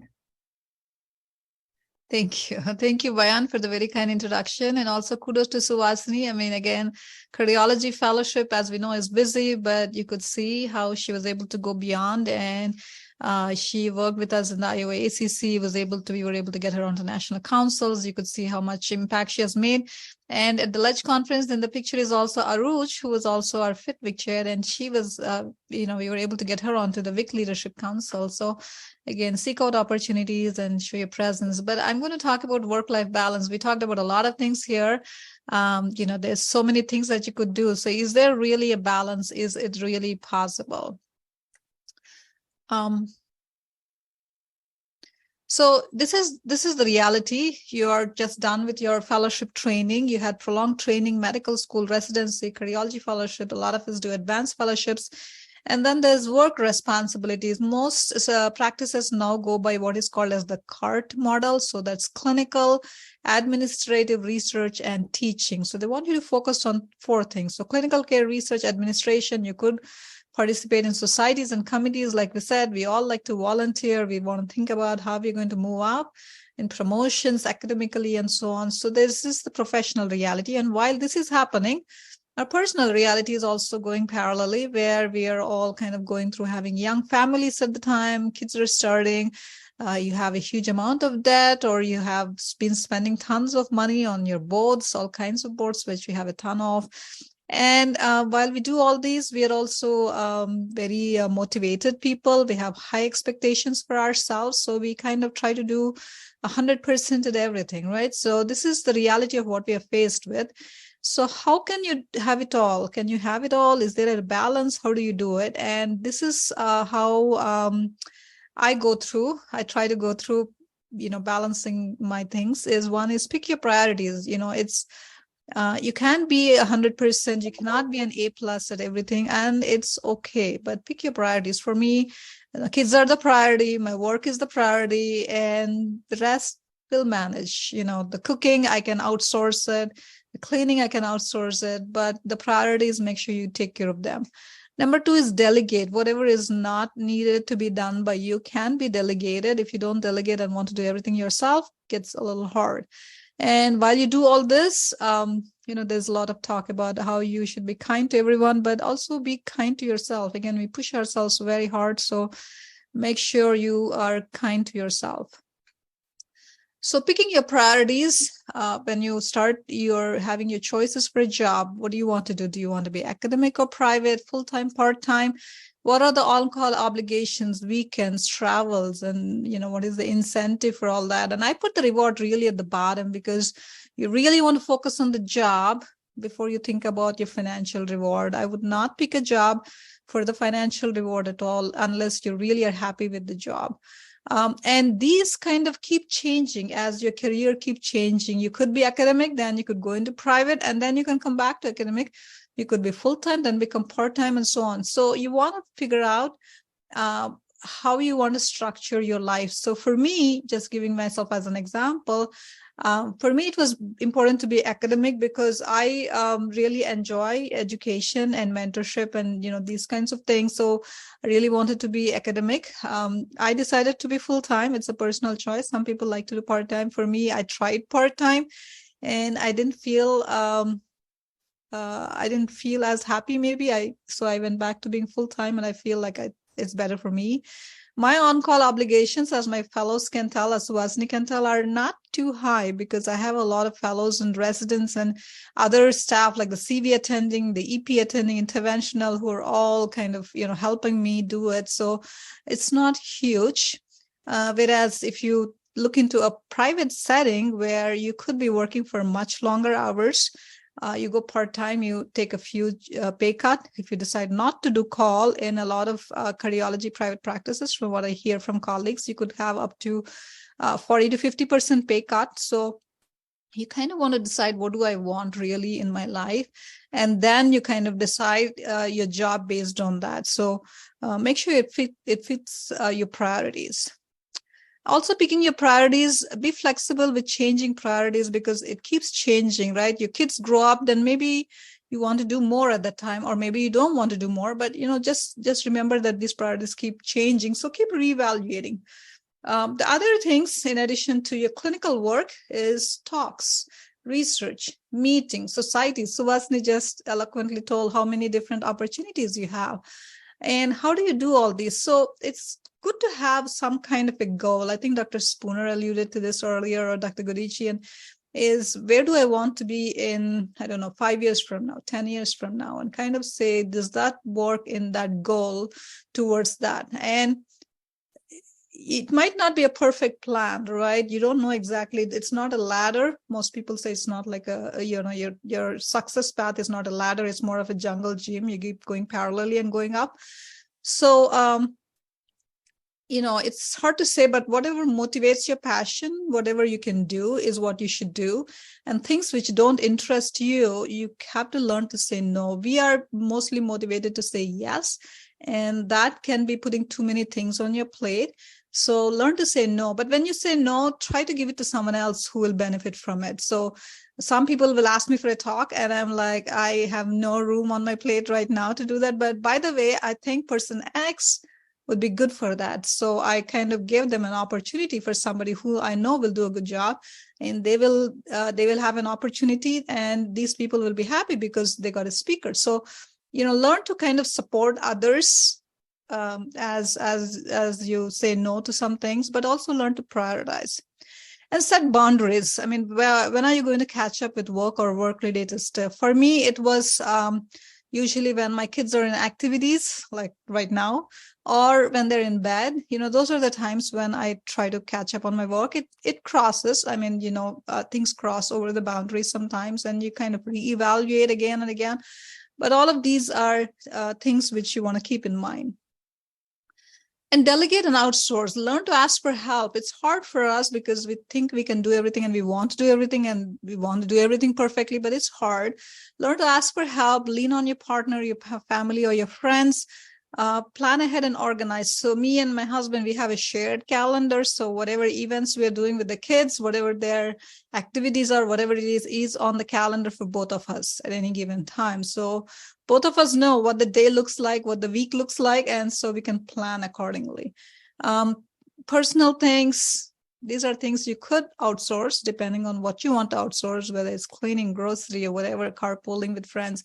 We carpool a lot because I did not only one, I think it helps me feel very reliable that the carpooling is going to work or it's going to be done, because the other parents want to drop their kids too. So it's not going to fall off as easily as if I was hiring a nanny. And also the kids become friends, and, they develop their own circle and friendship, and that's good too. So, but, whatever works for you, but think about things that you can give up or you can delegate, and it doesn't have to be, everything has to be done by you. Professionally, my nurse calls all my patients. Would my patients be more happy if I called them and I would have a little higher rating? Probably yes, but it's really not possible for me to call all my patients. So my nurse calls all my patients, and as we know, that's a lot of calls, and each call can take up to a half an hour sometimes. So that's a lot of time you can save, and I could do something else. So see what you can delegate based on your practice, and remember, it's okay to delegate. And then be kind to yourself, right? It is okay not to be A+ at everything. I mean, it's okay not to be perfect all the time. Make sure you have personal time to take care of yourself, whether it's your health, your exercise, your hobbies, whatever else. Make sure you take your vacations. You need time to zone out and get away from your work. Otherwise, if you don't, then you'll go towards burnout, right? And burnout is not just the absence of, burnout is not just feeling miserable. There's a long path towards it. You want to aim more towards wellness. Wellness is not just lack of burnout. Wellness is where you actually enjoy things that you're doing, and you find pleasure in things in what you're doing. And again, when you have those moments when you're really tired, remember why you're here. I mean, we joined this profession and we do what we do because of a passion, right? This is what is our driving force. So look at the big picture. And the big picture is really your patients and you, right? That is the main goal, that you're here is to help your patient. And so remember the satisfaction you get when you take care of your patients. So again, align your goals and your values. Again, like one of the earlier speakers said, right? Be true to yourself. So look at what you're doing, and that will help you with wellness too. Make time for kids. The line in red was written by my daughter as I was working on this slide. So I said, what do you think I should put in here? And she added that. So make sure you take time off and spend it with your family. It's very important to make sure you have vacations for you to unwind, but also to spend time with your family. And my daughter said, teach your kids to be kind, smart, and how to cook and do other things. And, basically she's teach them to be independent and kind of smart people at the same time. So when COVID came, my kids were home by themselves because we were both working, busy. And they learned how to do a lot of things at home. So, independence is a good thing for your kids to have too. So again, can you have it all, or how do you balance? Again, I would say pick your priorities, delegate what you cannot, what you can. You don't need to do everything yourself, and also make sure you're kind to yourself. I'm going to do a couple of slides on a talk which I had done with actually Tonia, who just joined. Tonia is a great friend that I've been fortunate to find through the ACC. And we did a talk together at the ACC recently about leadership. And we're all leaders, right? Whether you're at home or whether at work or whatever, we're all leaders in your different roles. So you're leading your team, you're leading your clinic, you're leading a chapter. It doesn't matter. It's still leadership. So 3 main types of leadership styles: the autocratic or the authoritarian, who wants to do everything himself, right? He's the boss, wants to prove it. The democratic or participative kind of gets feedback from everybody for doing everything. And the last one is the delegative leader, who kind of tries to delegate what you want to do. And so which is the best one? Well, there's really not one best one. It's really a combination, right? You could use an authoritarian style when there's a new employee who's just learning his job. You could use a participative style when you have a good team who know how to do their job well. There's the delegative style when your worker knows more about the job than you do. You hire someone to lead your, let's say, your CT lab, and that's a CT expert. Well, you delegate that to him and, give them ownership. But the perfect leader is one who can pull out all of these whenever that's needed. That's really what you want to learn, right? Depending on the situation, you want to know where you are and how you fall. And it's also important to kind of understand yourself a little bit. This is what is called as a DISC profile, and this is one of the ways to kind of figure out where you are. And again, the leaders we usually think are these people: active, assertive, dynamic, bold. But I'm here in the hardworking and the steadfast kind of a people. So everybody is different. There are multiple different ways to kind of figure out what kind of leader you are. This is just one example of that. This is but it's kind of helpful for you to do something on these lines to kind of figure out yourself, which will also help you kind of overcome whatever you have, deficiencies or weaknesses, and kind of help you get better at them. But also it'll show you what your strengths are and how you can use your strengths for your best benefit, right? So again, I am more of an introverted leader, but then you would think leaders are mostly the people who speak loud and stuff, but that doesn't have to be true. Introverted leaders are also good listeners. They build strong relationships. They let everybody else share the spotlight, and all this kind of help with team building and becoming stronger leaders. And these are a few examples of famous introverts and famous extroverts. So I kind of put this in as part of the work-life balance talk, because understanding yourself, understanding your strengths will kind of tell you how best you can use the opportunities in front of you to kind of have that balance in life too. And you don't want to go towards burnout, but you want to aim towards wellness. In addition, the other things which help you with burnout and improving wellness is involvement in societies, which is why we put our talk right after Suhasini's, because societies kind of help you build relationships, like Tanya, who's a great friend for me, but it also helps you realize your worth beyond the hospital, and all those help with burnout. So that's all I have. Thank you.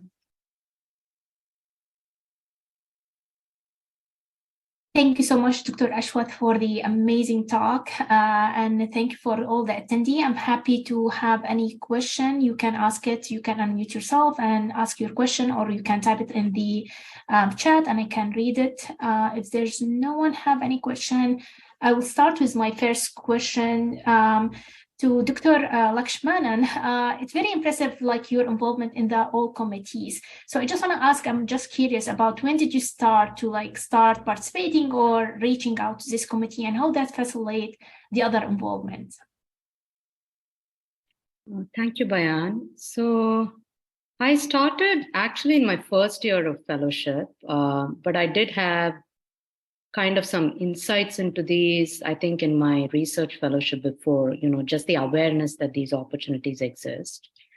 I, similar to what Dr. Ashwath said, I do life coaching on the side, and I'm very passionate about, involving my purpose in medicine. And so that's how it started. I started reaching out to these programming committees and to experts, not just in clinical, but, people who are involved in wellness or other topics like women in cardiology, advocacy. So it's important to go in with the purpose. So I think that's why it's important to know the mission of the council and see if that's what you want. And I think you can reach out, as a member, you can always reach out to be part of these groups. Awesome. My other question, maybe other fellow might have the question, like our schedule is so busy, how you are able to like manage being involved and in this committee at the same time your clinical duties? Yeah, I think it's important to take breaks, and focus. Definitely in my first year, I did have to take a break. First and second year, I've taken breaks from these councils when I can. Important to say no when you can and prioritize, like Dr. Ashwath said, it comes in waves. Focus on clinical, and then you take a little break and do what you can. So it's kind of like a dynamic process. It's not an all or none process. So you want to prioritize, and develop a schedule and be okay with saying no to certain opportunities. They understand because they have members in various stages. And so you definitely want to prioritize and not let one take over the other. And I think it will make more sense if you have a specific purpose, so if it was a research oriented purpose and you're developing towards that, you realize that it's a dynamic process and you can say no to things that don't align with your long-term goals or long-term purpose. So you can pick. I think it's important to be selective on how it works into your career and into your goals. I think Dr. Ashwath can help as my mentor as well in this. Maybe she can answer the question too. No, I think Suhasini worded it just, beautifully and perfectly. And she's a great example, right? She's managing so many things and it's not easy, Bayan, like you said. But I think Suhasini answered it beautifully. You kind of see where you want to focus on at which point and what you need to say no to. But again, try to see if you can give it, pass on that opportunity to somebody else, or you support somebody else. We all lift each other together, right? You have to rise together. You cannot. It's not one at a time. So, but yeah, you pick and choose and you keep your focus on the end thing. But you have to do, again, what you're passionate about, whether it's your job or your societies or whatever it is, what motivates you, what drives you. Like I get energized doing these webinars and stuff, which is why I spend a ton of time still doing these, right? Even though I'm so busy. So whatever motivates and drives your passion. And I just want to add that, it might look like it's completely independent from your fellowship roles, but I feel like I have made so many friends with fellows across the country with these societies. And, I have figured out certain skills or, time management skills and important discussions that have helped me in my clinical fellowship too. So I do think it's mutually beneficial, but you need to work towards that. You need to be intentional about that. Yeah, thank you both. I believe this brought a question to my mind based on your discussion, saying no.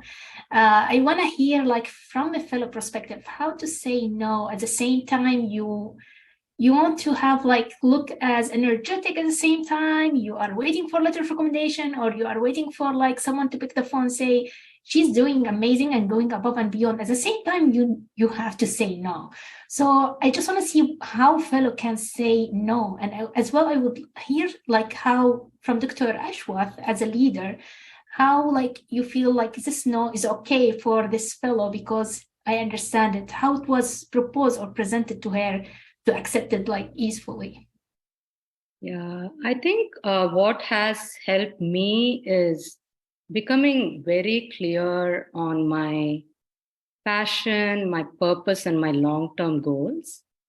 And I definitely think that within the next year and 5 years, how does this opportunity help me, but also how it helps the purpose that I'm doing. It's not just for my own CV, my own resume. So I think becoming very aware of that helps me pick priorities. And I do think that, now it's accepted when you say no, and if you give a reason, it's important to go to your allies. You want to develop that personal relationships, and you want to feel that they are okay with you saying no, and that comes as a constant process because you have a relationship with them, and you are aware of your strengths, and so that you feel that they will come back, or the opportunities are not going. It's not like a 100-0 process. It's a dynamic process. At this point, you've said no because you've identified another priority, and opportunities are always there. And I think sometimes there's a FOMO of missing out, but there are always opportunities. So if you have identified a priority for that phase, I think going in with your priority will always guide you to make the right direction, decision. Thank you. Yeah, And I'm Bayan, I wondering- would say, I think first we have to say yes, right? Until you know for sure, then, Yes. I know we are focusing on the no here because I think we are at a point where we have said yes a lot of times that we have too much on our plate. But make sure you say yes and you build those relationships and you do your work and you show your commitments and everything else before you go towards the no. Yeah. And as well, I'm wondering if we can negotiate the timeline. I'm not able to participate in this research because I have this and this and this going on, but I'm happy to participate in 6 months when I submitted my manuscript and I have empty spots. So I believe a clear conversation with your mentor or your supervisor about your timeline and what exactly you're dealing with as a timeline make it, I feel easier to be acceptable. No, as not oh, I'm not the slacker. I'm just have a lot really going on and I'm happy to participate once this and this has been done. Thank you so much. I'll let anyone comment. Oh, sorry. I did want to add on that, also why you say no is important. Sometimes we feel that we have to give 100. We are not able to give 100%. So I'm going to say no. I come after 6 months, but I think the whole thing is a dynamic process. If you think you can give, there's a 60-40 life coaching rule. If you think you can give 60%, lean towards saying yes.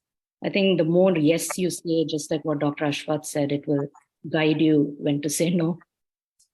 I think I have a comment. I think you also need to be open to opportunities because sometimes you may look at an opportunity initially and say, I'm not sure that I know anything about this or this would be of interest to me, but that actually at this stage in your career exposes you to new things that you might find maybe your new passion. Because remember, we're all passionate about different things in different parts of our career.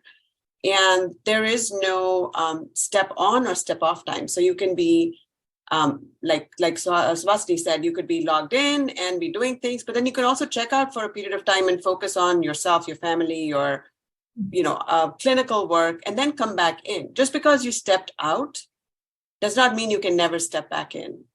So I think that's also very important. We sometimes scare our fellows by saying, okay, if you're not on every council by the time you're a third-year fellow, nobody in the ACC or AHA is ever going to talk to you. And I can tell you from personal experience that is absolutely untrue. I mean, I never went to an ACC or AHA meeting for the first 13 years of my career after fellowship, not even one. I didn't talk to anybody in the ACC or AHA. I was just busy building my career and taking care of my kids. And now I'm really engaged because I have the time, I have the energy.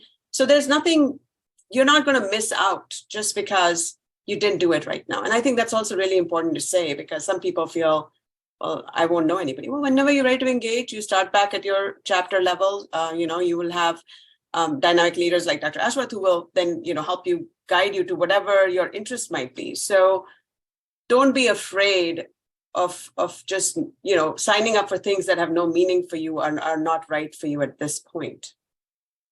Yeah, thank you so much for your input. For those of you who don't know, Dr. Singh, Tonya is a leader in the ACC, and She's been a great friend, but also a great advisor for me on multiple occasions. Every meeting I go to, I look forward to spending time and hanging out with her. So, she can provide a ton of advice on a variety of topics and great advice. And I look forward to talking to Mahi too, and learning from her. So I think that this is what this forum provides, is all of us to get to know each other when we would not have had a chance to do that. Like Swasni said, if you're siloed in an organization, you just get to know your local people. Through an organization, you get to know people, nationally and internationally, and you find friends. I mean, people may have completely opposite personalities, but they may be great friends because they actually are able to share a common vision, but also learn from each other's styles. And the other thing that when Mai put up her slide, I'm just going to call everybody by their first name, so don't cause me trouble later. But we all try to be very respectful, but this is a good small group of people. So what you put up on that disc style is our disc style changes. When I did my disc style 5 years ago, it was different than my disc style now. And I think the real reason is because I have spent time with leaders who are very introverted, but are very strong leaders. And, I used to be more in the top of the extrovert category, and now I'm shifting. So, we grow up and we change. Even as old as I am, we change. So, it's not, you keep changing throughout your lifespan. So you're not the same person. I'm not the same person I was as a fellow. Or as a young attending, so we keep shifting in our priorities, our understanding of ourselves, and that's normal. And that's how it should be. You should never be, of course, the same person you were 20 years ago. You should hopefully be better in whatever you want to be better in, at that later point in your life. So I think it's really important. So I like the word Suhasini used about dynamic. Dynamic is an excellent word for how things change both at work and in our lives, and how we are ourselves. It's a constantly changing process. Thank you so much. Anyone have any other questions? That was an awesome discussion. So we'll move on to our next session, which is going to be moderated by Noor and by Seisha. Seisha is the CVT team lead for the Iowa chapter of the ACC. And she is going to be doing this with Noor. They'll introduce the next speakers. Thank you. Okay. Thank you so much for that talk. It was a really good session. So our next session is going to be about contract negotiation. Our two speakers are Dr. Tonia Singh and Dr. Renu Taman, who is a lawyer. So I will go ahead and introduce our first speaker, Dr. Tonia Singh. She's an adult invasive cardiologist in St. Louis, Missouri. She's currently a managing partner at St. Louis Heart and Vascular, which is an independent private practice. She has held numerous ACC roles, some of which include the chair of the National Women in Cardiology Council from 2019 to 2021. She's been the founder of Women in Cardiology regional meetings, a member of National ACC Task Force for Diversity, Equity, and Inclusion, member of selection committee for cohort for ACC Leadership Academy, and she's a member of campaign executive committee and campaign for the future of ACC.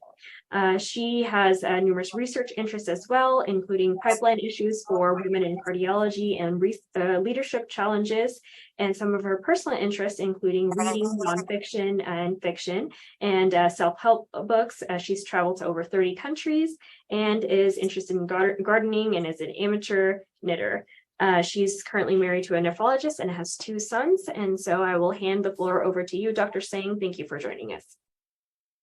Thank you so much, Noor, for the kind introduction. I'm really excited to be here. And I just have a few slides. We're going to be talking about contracts and negotiation. And I really look forward to seeing Renu's commentary on my presentation, because, we can all, we would all love to hear from a lawyer who actually does this as their real job versus me, who just tries to get people to join our practice. So I'm going to try to share my slides. Let's see. See if I remember how to do this. Here we go. Perfect. Okay, can you guys all see my slides? Yes, we do. Okay, perfect. So this will be a real quick synopsis. As you see, as we have mostly women on this call also, there is certainly a gradient between how men and women get paid. And this is a cartoon from the New York Times. And unfortunately, we are working on getting this gender pay gap issue sorted, but, we still have some ways to go. So, whenever you guys are looking for a job, people get really afraid. And so I thought this was funny. There are many ways to look for a job, but there are also some standard ways to look for a job. You can do all of these things too. They may or may not help. So remember, there are many jobs available all over the country. People really want cardiologists to join them. It's important to stay open-minded and be willing to look at a variety of options. It's never too early to start looking for a job. Beginning of second year is not too early.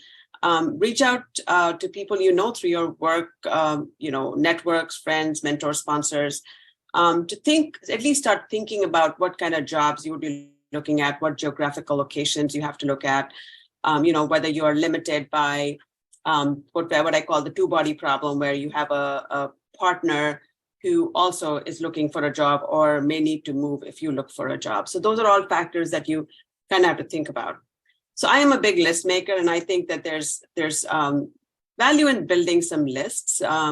You can make a list of, your wish list, like what would you like in terms of salary, location, work-life balance.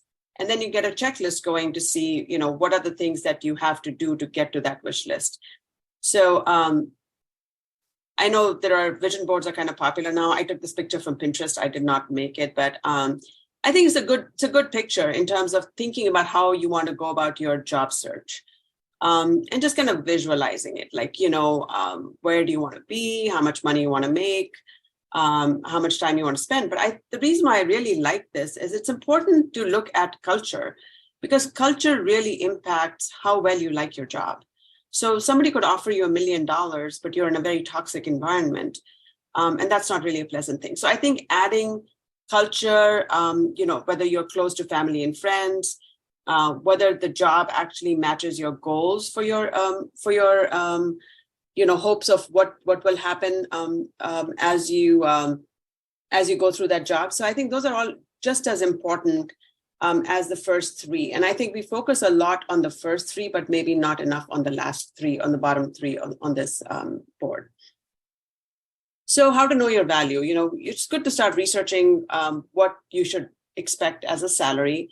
I know we tell everybody, oh, you're going to be underpaid, and people are so afraid that they are just constantly thinking about their salary, but there are many factors in a job.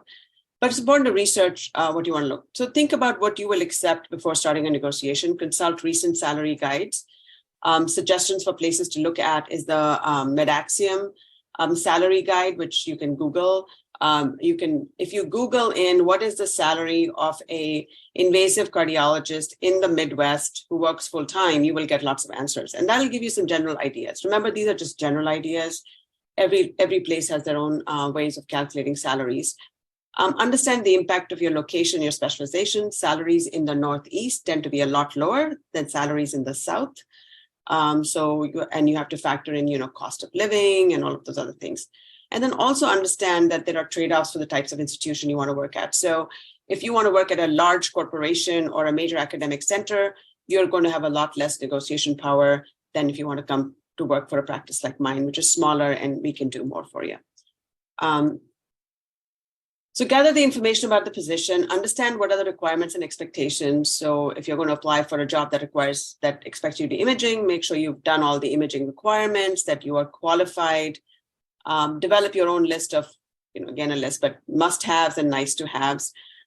Determine if you have all the skills that are required, and then you go further into negotiations. And avoid making salary your first question. So, when you are going to go talk to someone, it's kind of like going out on a date.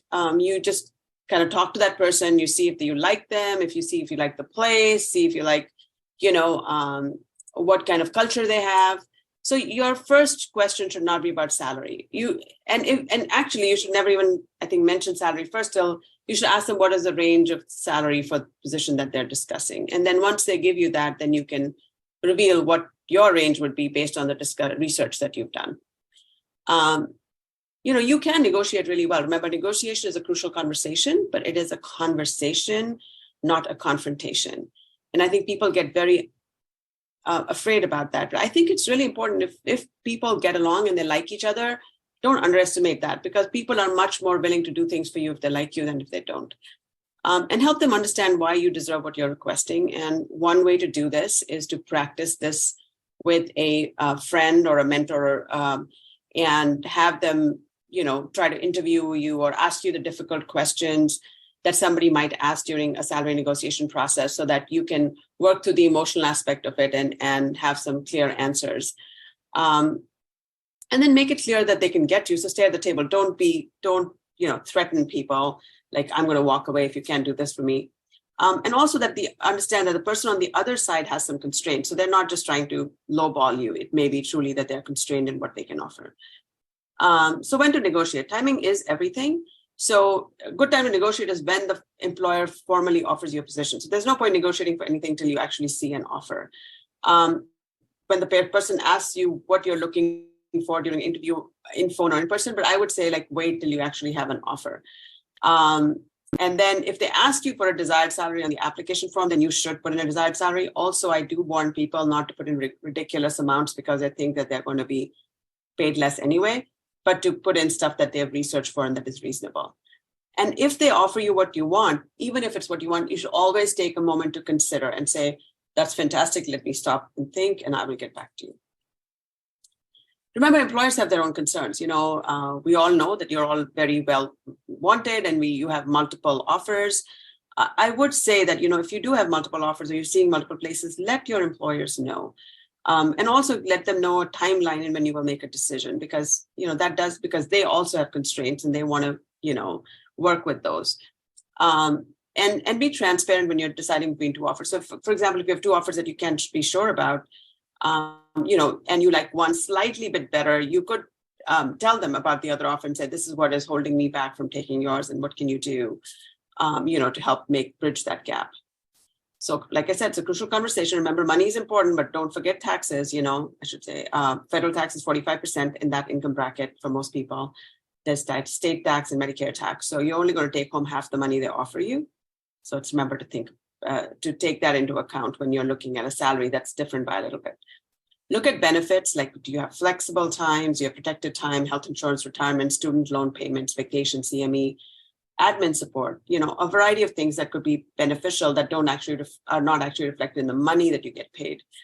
And then I think this is the key, is do you belong there and like the culture and your colleagues? Because if you don't like your colleagues at the interview process, then you probably should take that into consideration when you're making a final decision.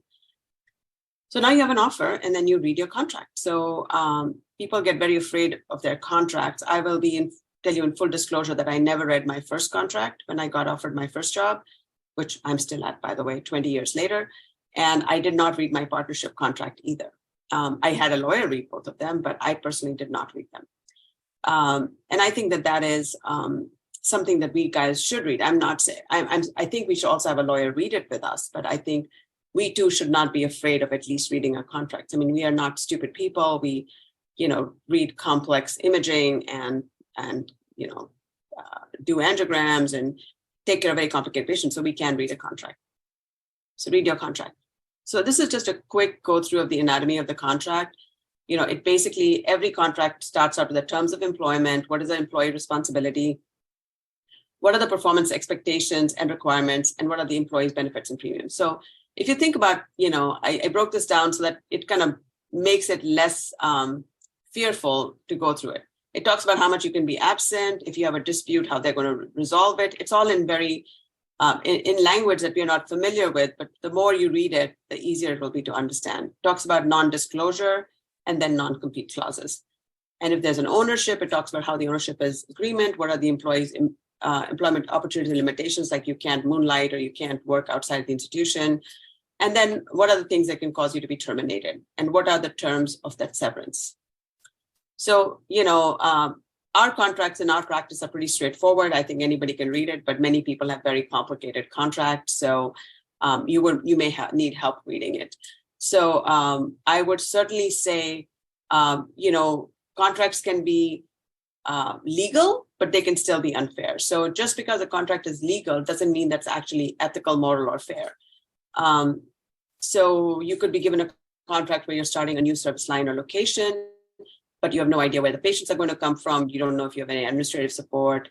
You don't understand how you're going to get off the ground. So I see people getting offered jobs where they're put in charge of a new, service line, and say, oh, you're going to start a women's heart center, or you're going to start a imaging program for us. But then there's no support for that. And they're expected to produce the same number of RVUs as someone who's not doing any of that. So I think those are just features that if you have a smart lawyer and a friend who can help you go through the contract, you can ask those questions and be more thoughtful, and make sure that you will be successful in getting your goals.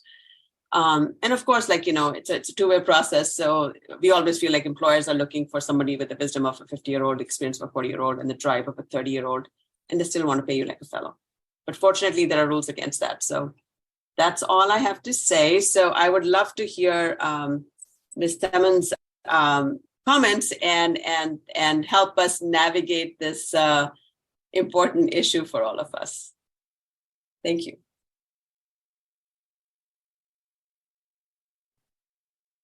Thank you for that, Dr. Singh.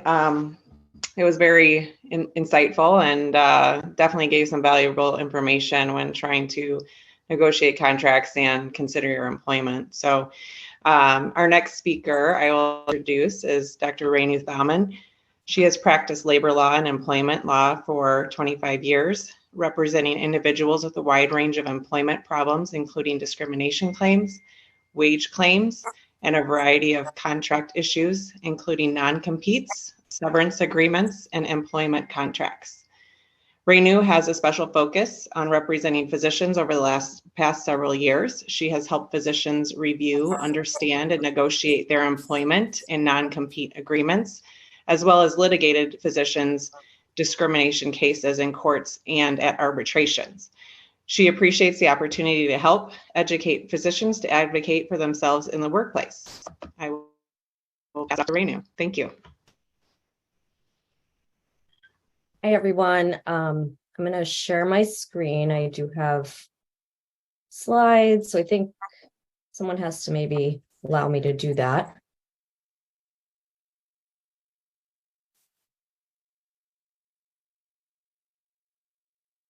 Okay.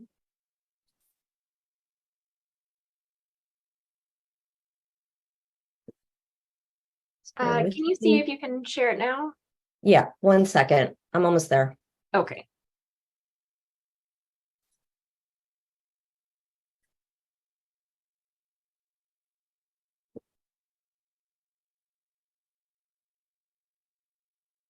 All right. Can you guys see the slide? Yes. Okay, yes. Perfect. All right. So I will run through my slides. Thank you for inviting me here today. I'm really excited to talk with you all. I think it's great that these forums exist and they're very important. I come from a family of physicians, so I do appreciate the opportunity to help physicians understand their legal obligations and to fight for the best contracts they can get, especially in the new world of corporate medicine. I think it's become even much more important. So this really starts with having a good understanding of some key terms and also who you are and who you are negotiating with. So I entitle this Knowledge is Power because it is. It really is. And of course, I have my legal disclaimer because I'm a lawyer. I am not a doctor, so just a lawyer. All right. So a little bit about me, including my contact information. If anyone wants to reach out to me, feel free to do so. I've worked in employment law for over 25 years. I have a lot of recent experience with helping physicians with their employment contracts. So here's my list of things to consider in finding the right position. So a lot of it overlaps with what Tanya was saying, and I agree with everything that she said. you do have to look at what are your goals, short-term goals and long-term goals. So, and what type of setting do you want to practice in? Again, large, small, private, corporate, all those things are very important. And 100% agree that culture is maybe the number one thing to be looking at, because in my case, I see the people who come in who are dealing with horrible culture or problematic contracts and things that have gone wrong. And it always involves culture and how people are responding to problems and, what group dynamics there are. So do your due diligence, interview your prospective employers as much as they are interviewing you, ask lots of questions. I agree with Tanya, don't make money the first thing, and her advice about the range is good. There's new laws being developed on, more transparency in wages, so that can be good. It's supposed to try and close that gender gap. It definitely still exists. I just worked on a case for a female physician who was making significantly less than her male peers for 10 years. And, we were at least able to get her some good compensation in back wages. So research your employers, speak with anyone you can, and, learn as much as you can. So key contract terms, and again, I apologize if I'm going over some things Tanya's already said, but term and termination are key. So our duties, compensation, what your benefits are, what the restrictive covenants are and what they say, whether there is severance or notice pay, and also looking at the bylaws and other hospital rules. So for term and termination, your initial term is often a guaranteed salary. So one thing to consider is, how long is that term? It's often 1 to 2 years initially for a guaranteed salary. And, something to consider is how quickly will I build up a patient population so that guaranteed salary is, when it's no longer offered, I'll still be okay. And do you need a longer term? So you should be looking at termination clauses as well. They're really crucial to understand when you're starting a job, even though you're going in obviously excited about your job. You're not thinking about terminating the contract, but you need to know what your rights are so that when you hopefully never get into the position of needing to terminate a contract, you understand what it says. So there usually will be a clause that's for cause and then not for cause. So termination for cause will be for something very significant, such as failing to maintain a license, and other things that should be clearly spelled out. Not for cause, meaning no one's fault. There generally will be a time frame for that as well. So that's something you should know about as well. And the cause, something to consider is it mutual? Are the terms consistent between the employer and the employee? So I've seen contracts where only one side, meaning the employer, has a for cause termination, but there really should also be one for the employee. And when I've seen it, it's generally you can terminate for cause if there's a material breach of the agreement and it's not cured within a specific amount of time, often 30 days. So it's a little fuzzy because people don't always know what is a material breach and, have they tried to cure? So those are helpful things to maybe speak to a lawyer about if you're in that position. So looking at your duties, and again, Tanya touched on most of this. I know all physicians work long, hard hours, so you need to know the culture. You need to know how your job will be allocated between all these different areas: clinical, research, administrative, call coverage. You need to know what type of support you're going to get. And you need to know if there is an expansion of responsibilities, can you renegotiate your contract? And maybe you can. So I think you should always try. And that's why you need to know the terms of your agreement, not just when you get into, a legal situation, but from the start, you need to understand your agreement. So you need to know when and how does your contract renew and what are the notice periods. So compensation, I touched on this already a bit. So often a guaranteed salary until you can build up your patient population. You should think about how long does that take in your field and in your setting.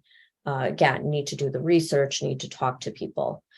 So later on in your career, you'll probably switch to a production model, and this whole RVU system has become so common.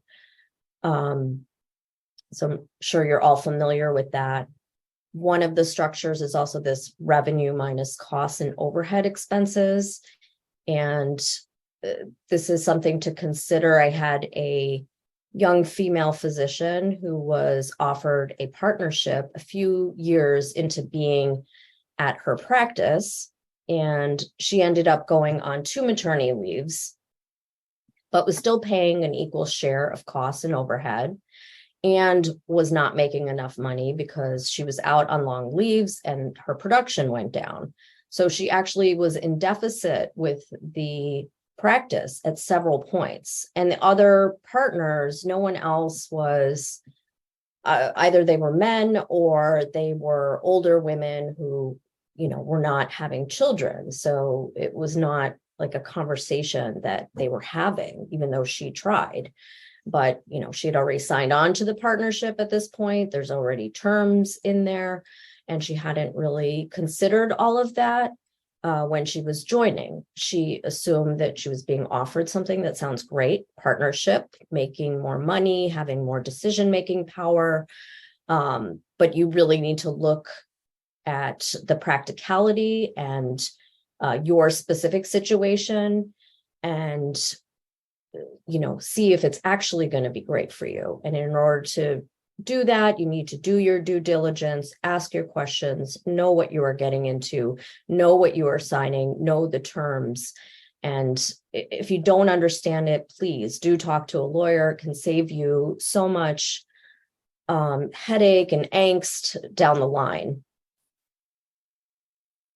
So benefits are something else you should consider, and these are just a few of them: your health, dental, and vision, your disability insurance, your life insurance, retirement, and vacation. And vacation, again, you need to know the culture. I keep harping on this. It is really important. Do people take vacations? How do RVUs get impacted, and how may that impact your overall compensation for a quarter, for a year? So definitely look at that. So confidentiality and non-solicit provisions are almost always going to be in a physician contract. Confidentiality is generally there to protect the employer from trade secrets, and keeping your patient information confidential. And that can have the effect of, limiting your ability to market to your patients, meaning you can't take patient lists with you or anything like that. You can't print out things at the end and take them with you. Non-solicit agreements will generally be of 2 types. So one is non-solicitation of patients, meaning you can't ask your patients to come with you at your new place of employment. And non-solicitation of employees prohibits you from asking your colleagues or support staff to come work for you at your new employer. Now, these will have or should have some timelines on them. So 1 to 2 years is generally what I see. So, after that time period has elapsed, then go ahead, bring in your favorite colleagues from your old job. Non-compete agreements. I have a lot of notes here because it's a complicated area. It can be an extremely critical clause, if not the most critical clause of a physician agreement. Currently, I've seen it present in the majority of contracts. If you don't have one, great. That is, to me, a huge bonus that would be invaluable to someone starting out. So non-competes are legally enforceable in Iowa and Illinois, where I practice, if the terms are reasonable in scope and duration and not contrary to public policy. So I put in here 2 things to consider and be looking out for in the news. One is Iowa has some pending legislation banning non-competes unless the employer can show certain things like financial loss, which would be really has to be significant negative financial impact, or the employer's trade secrets are at risk. And I put a citation there in case anyone is interested to see what is pending right now in Iowa. It's putting more of the onus on the employer to show, why do you need this non-compete versus, there always being this blanket non-compete for employees, and then they have to fight to show, why it shouldn't apply. So I think there clearly has been a national trend against non-competes. You've probably heard about this in the news on the federal level. The U.S. Senate has introduced Workforce Mobility Act of 2023. That would render non-competes unenforceable in most situations. And the FTC has also proposed a rule to ban employers from using non-competes. So hopefully for younger physicians, eventually this will be a non-issue, and it will be interesting to see how that evolves. So currently, though, non-competes are legally enforceable. Restrictions of up to 2 years have held to be valid. You have to look at reasonableness in terms of geographic radius. Oftentimes it'll be 5 miles, 10 miles from your primary location.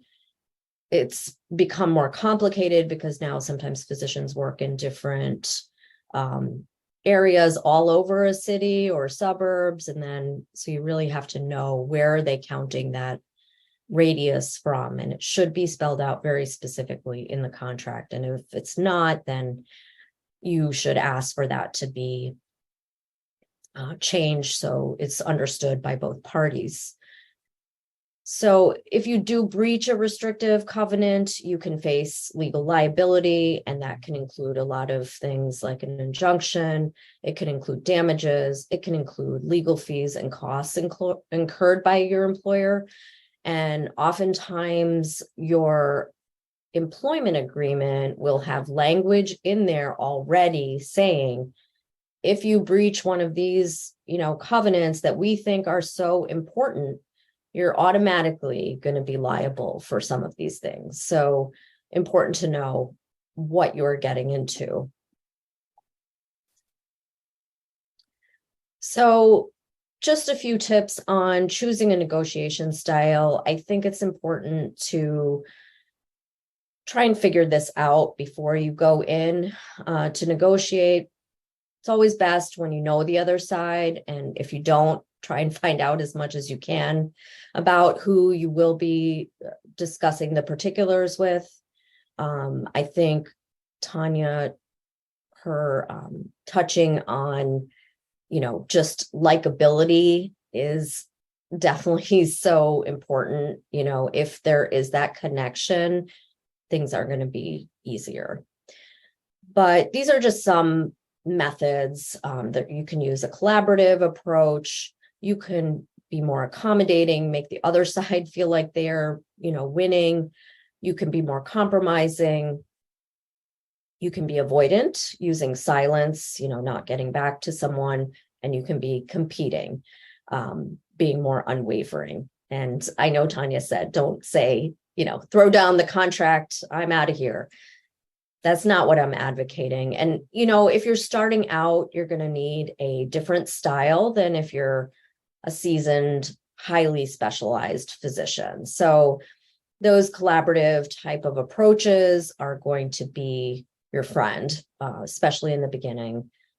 Not to say you need to be more confrontational as you progress through your career, but you'll just have more options and you can be more firm and use those latter styles more effectively.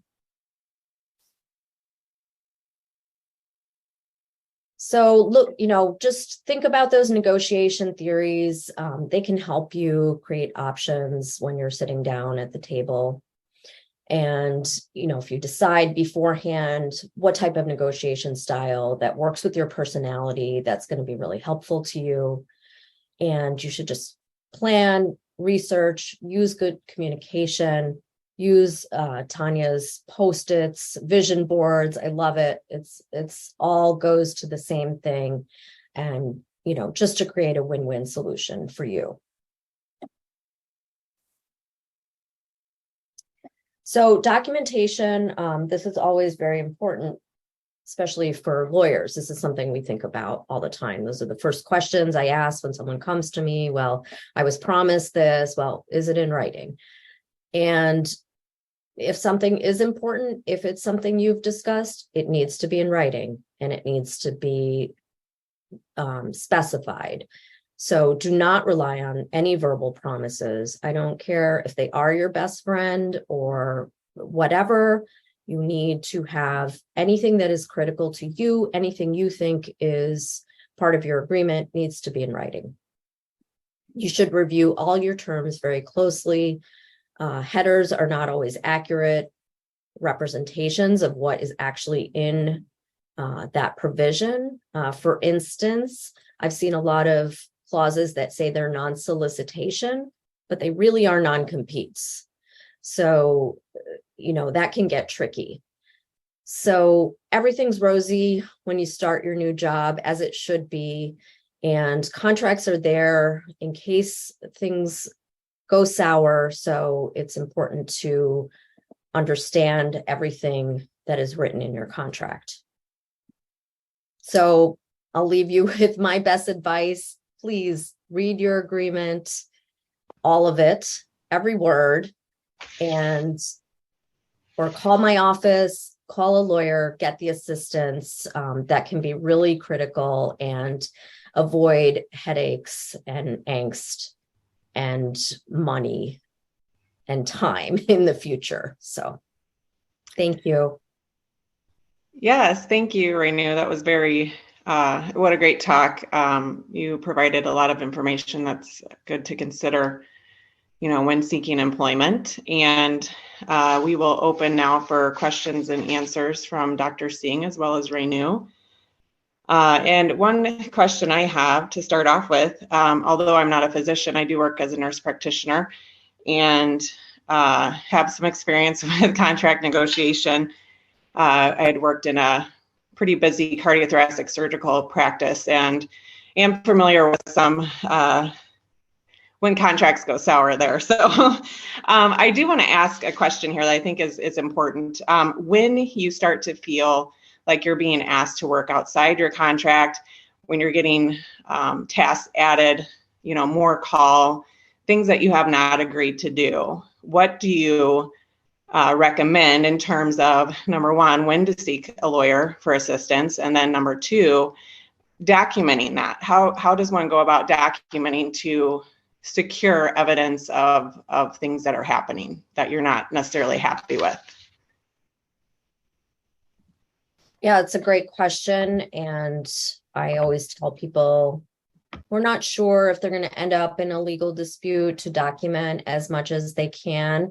That can be notes to yourself, like a journal entry, or if you want to start bringing it to other people's attention. And that's, a tricky thing. Once you start doing that, then, you could be labeled a troublemaker or a whiner. It can bring some consequences to your job, but it can be important to let leadership, so either your manager, leadership, HR, there should be points of contact that you feel like you can reach out to. And, if it is significant enough, for instance, that you're getting all these new job duties, I think I touched on this, contracts are often kind of vague about that. And they often will say like, oh, your job can, expand and change, et cetera. But, that's when then you need to be considering, should they be offering me more pay? Should I be renegotiating? What are the terms? When can I do that? So I hope that helps. Yes, definitely. I think that's great. Thank you for that. Thank you so much, Dr. Singh and Renu, for being with us. And this is so informative. I feel like as fellows, where, we are, like Dr. Singh mentioned, we are intelligent in one thing, but I think when it comes to law and contracts, we're a little bit gullible. So this is very helpful. So one of my questions is, how do you go about finding the right lawyer?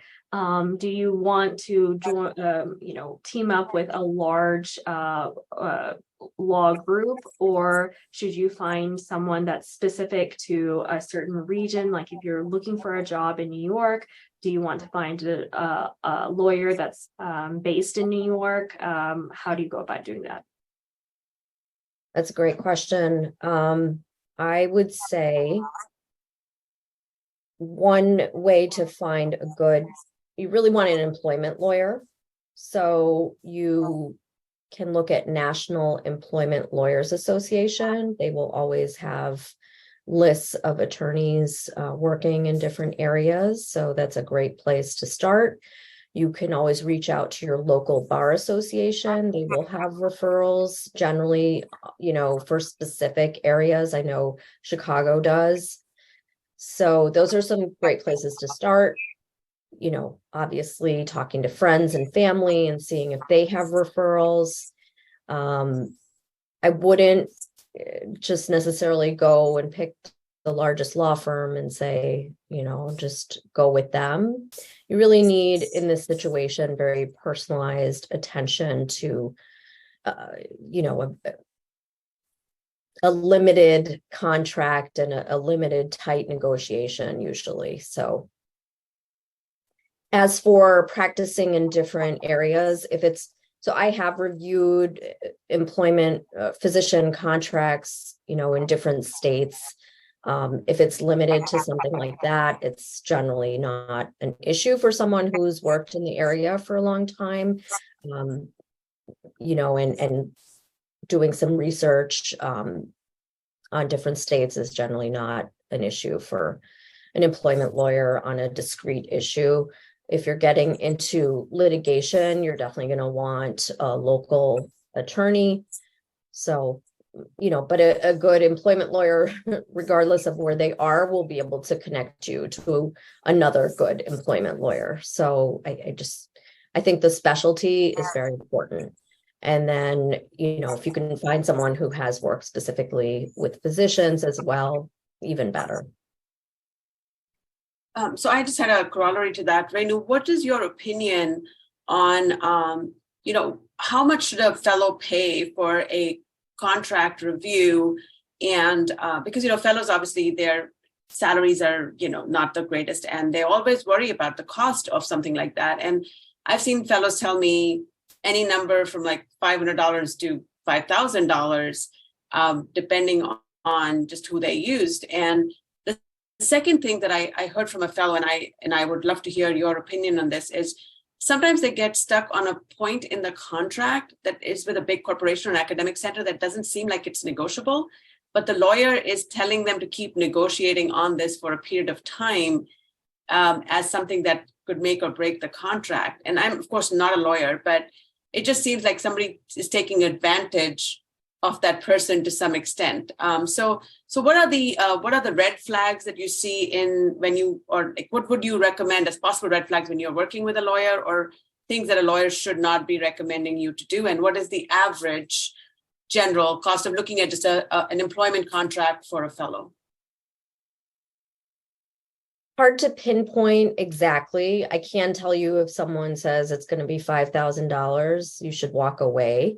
It should not be that much. I generally charge hourly. So, I will tell people, if you need 1 hour of my time, I can do that.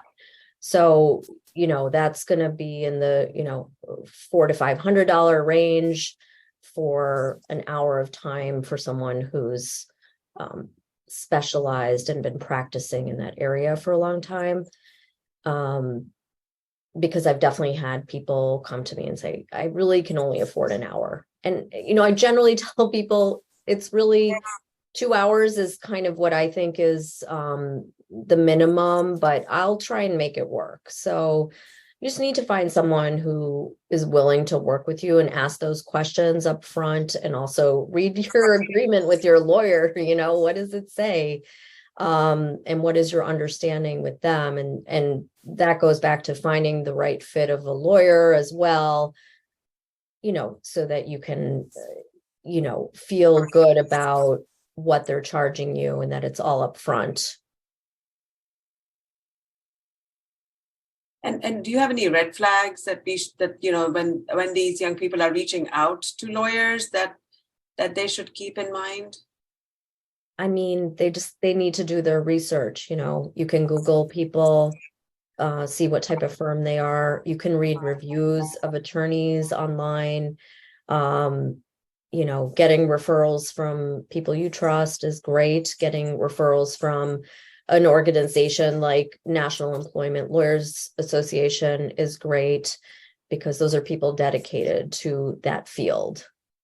So yeah, because there's bad lawyers for sure. And there's, lawyers who will take advantage of people and use scare tactics, etc. But no, you just want, someone who, and again, it's like comfort level, like what's the vibe you get, when you talk to that person as well. It's so many things, but those are some things to look at.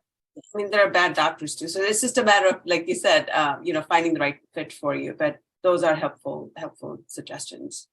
I don't think we've ever mentioned that in any of our talks, and we should keep that in a list of, as recommendations, because we tell people where to look for salary information, but we never tell them where to look for a lawyer's information. So that's really helpful, Vinny. Yeah. I can send some links too if you need later. So yeah, that'd be great to get those links, and that way we can pass it on to our fits.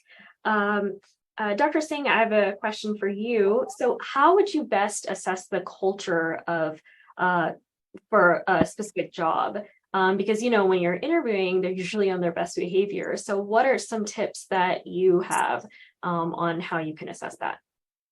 So I think 3 things give you a pretty good sense. Number one is, what is the number of people coming and going in that practice? So, if a practice has been around for 20 years or 30 years like ours, we've had 3 people leave in 30 years. That shows that the practice is very stable. So, there will be, every practice will have some people who came and went because for whatever reason, they were not the right fit. But if you have somebody, a practice where you've had like 5 people leave in the last 2 years, it's just something to think about. And there may be very valid reasons why they may have left. I mean, it may just happen that they all had family issues that they had to leave. It was nothing to do with the practice. But I think that's one simple question, is saying, how long have people been here? Do you have a lot of people who come and go? some form of that question. So that's number one. Number two is when you do interact with people, what is their general mood? I know that people are on their best behavior, but people can't, we can all be happy, or you look at the staff when you walk in and see what kind of vibe there is in the office. Does the staff seem cooperative or happy, or they just seem harassed and not happy? And what is the kind of relationship between the physicians that are not interviewing you? Like when you walk through the office, always ask for a walkthrough. Always ask to visit as many of the actual offices, and never seems a strong word, but avoid just going and meeting people at a restaurant and having job discussions. So say, can I spend a day at your practice? Can I come and, visit and walk through the various imaging or whatever I'm going to be doing so I can see how they work? And then while you're there, you chat with them and say, hey, this looks very interesting. And people will talk to you. I mean, if you're in a practice where the employees are unhappy or they feel like the physicians are not cooperative, they will say things to you that are pretty obvious.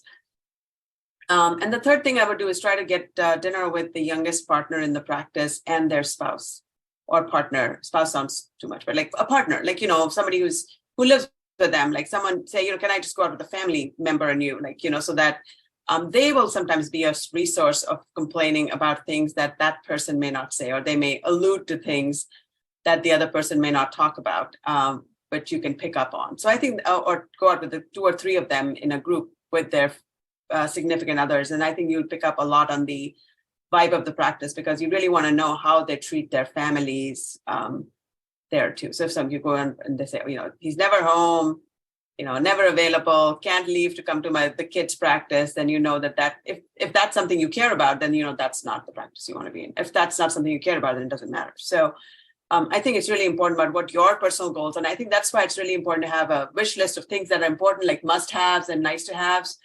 And then, the other things, and some practices are just so small, they can't be as flexible. That's, if you're in a 3-person practice, then, there's only 3 people, and it makes everything a little bit more complicated. And if you're in a bigger practice, you have more flexibility. But if that bigger practice is not flexible, talking to several people, and then going on a second round of interviews and maybe meeting different people, right? So just not make your decision up in the first round. And that's why,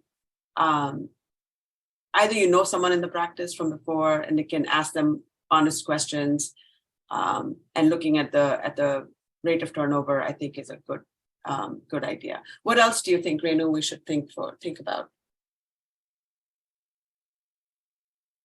I think those are great. So I think, learning from the people, youngest members, I think that's great. So I think you answered perfectly. Thank you, Renu. So yeah, I think those are, so we do try to tell everyone in our practice when we have a new person coming to interview to be on their best behavior, because sometimes somebody is just having a bad day, for no other reason than they had a complication or they had a fight with their wife or whatever, and they're having a bad day. So people are generally in their best behavior, but talking to people around them sometimes is good. And we do take our people who come to interview with us out with our significant others out to dinner with as many people who can join.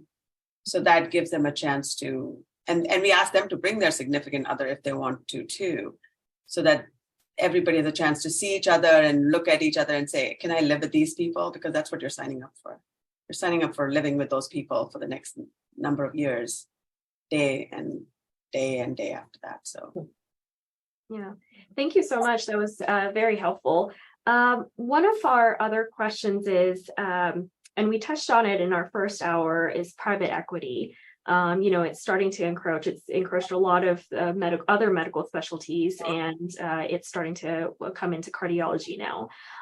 What are your thoughts on that? And how can we, if we are okay with working for private equity, what should we be aware of? And if we don't want to work for private equity, how can we go about avoiding it? And how can we detect that this position that is being offered is part of private equity?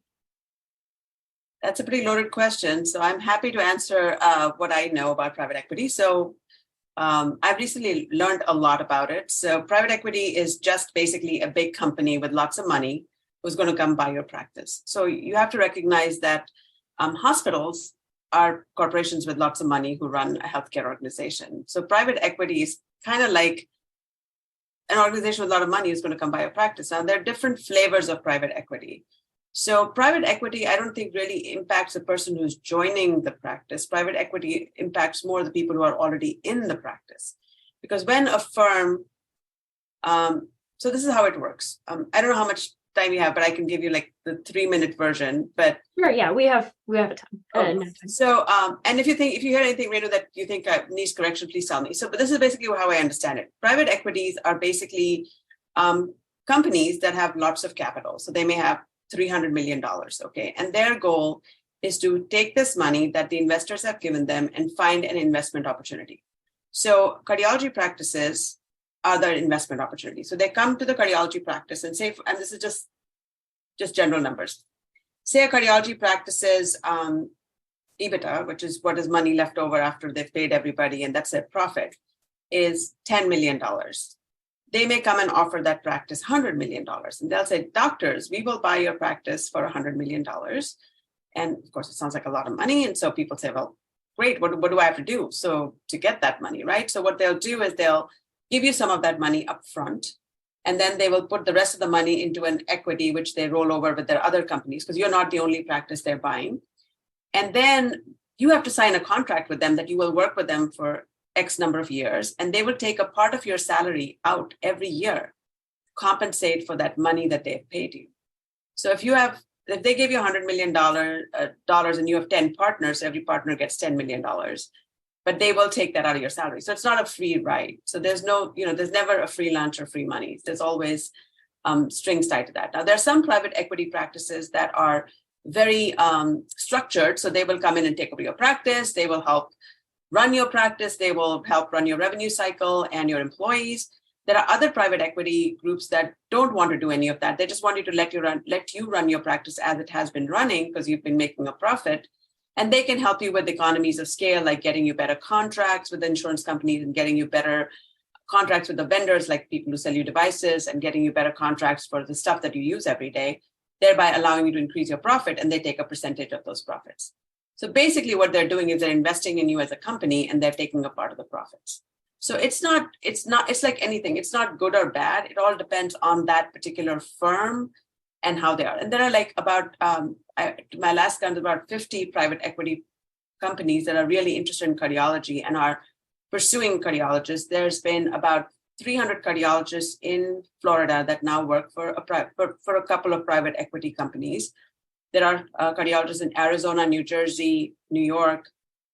So when you go and interview at a practice, you may just be able to ask them if they say, oh, we are an independent practice, and you can say, are you backed by private equity? So it's not like, or if they're a hospital employed practices are not backed by private equity. So you have to be kind of being an independent practice to have now been, backed by private equity. So of the latest count, only 10% of all cardiology practices in the US are independent. So the chances of you interviewing with one of those is 1 out of 10. Most people end up going to a hospital employed or academic institution. But if you're going to an independent private practice, and that may be a question for them saying, are you backed by private equity? So, and then you can follow that up by further questions if they say yes or no. So for full disclosure, we are not.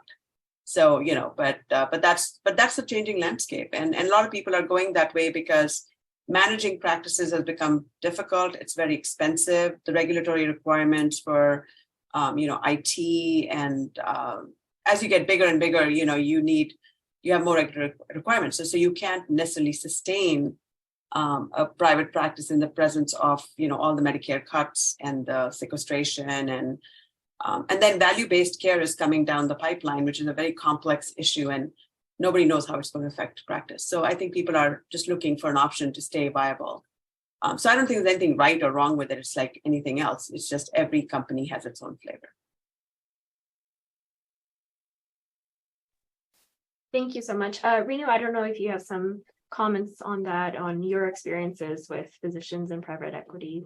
No, I think that was great. I learned a lot too. So I think that's great. Pieces about that in our CV Management Council. writings. So we did value-based care last time. If anybody wants to read about that, there's a piece about it that I wrote with Dr. Sivram on the website, on the ACC website.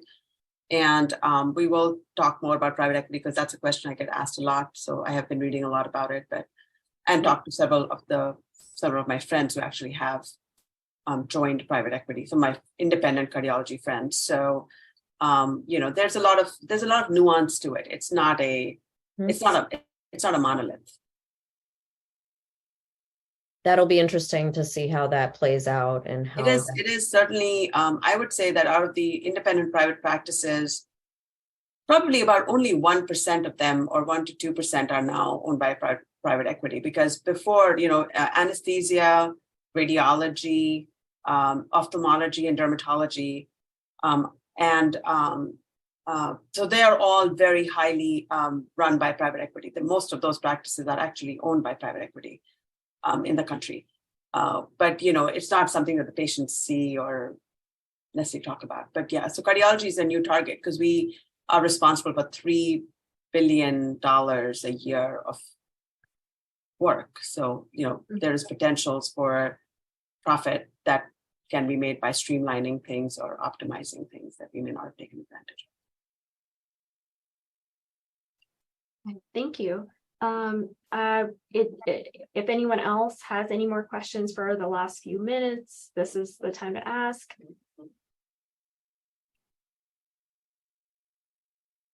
Not necessarily a question, but I do want to say that I agree with Dr. Singh's when she said, walk through the office and kind of talk to the supportive staff there. I think it's important that, if there's high turnover with office staff as well, that kind of gives you an idea of the culture of the office and maybe dig into why that may be, managers, MSAs, or secretaries, the nurses, and, the people that you'll be working with day to day. I will add one caveat though, we've really had a lot of turnover with our MAs and front desk office in the last 2 years since the pandemic. And I think that is something that everybody's dealing with. So that you shouldn't hold against people. In spite of our best efforts, we see that challenge. So I just wanted to say a big thank you to both of you. I mean, Tonya, as we know, is on call today, so I appreciate her taking time out and doing this for us. And Renu, I met through her sister, Ritu Taman, as we know, is a leader in ECHO at the, in the ASC and the ACC. So thank you both very much for your time and your input. I mean, this is invaluable advice. And again, all these will be saved and posted on the Iowa ACC YouTube channel. So if you ever need those, so thank you. I think this actually concludes our webinar. I would like to give a quick shout out to Noor. Noor has done an amazing job, working on this and organizing this whole series and stuff like that. So we look forward to more work from Noor coming up. And also, good luck to her with her fellowship and everything. And thank you all for joining us on this wonderful weather Saturday. So have a wonderful rest of the weekend. Thank you so much. Thank you, everyone. And nice meeting you, Renu. Ritu is lovely. So nice to meet you too. Yeah, so nice to meet you too.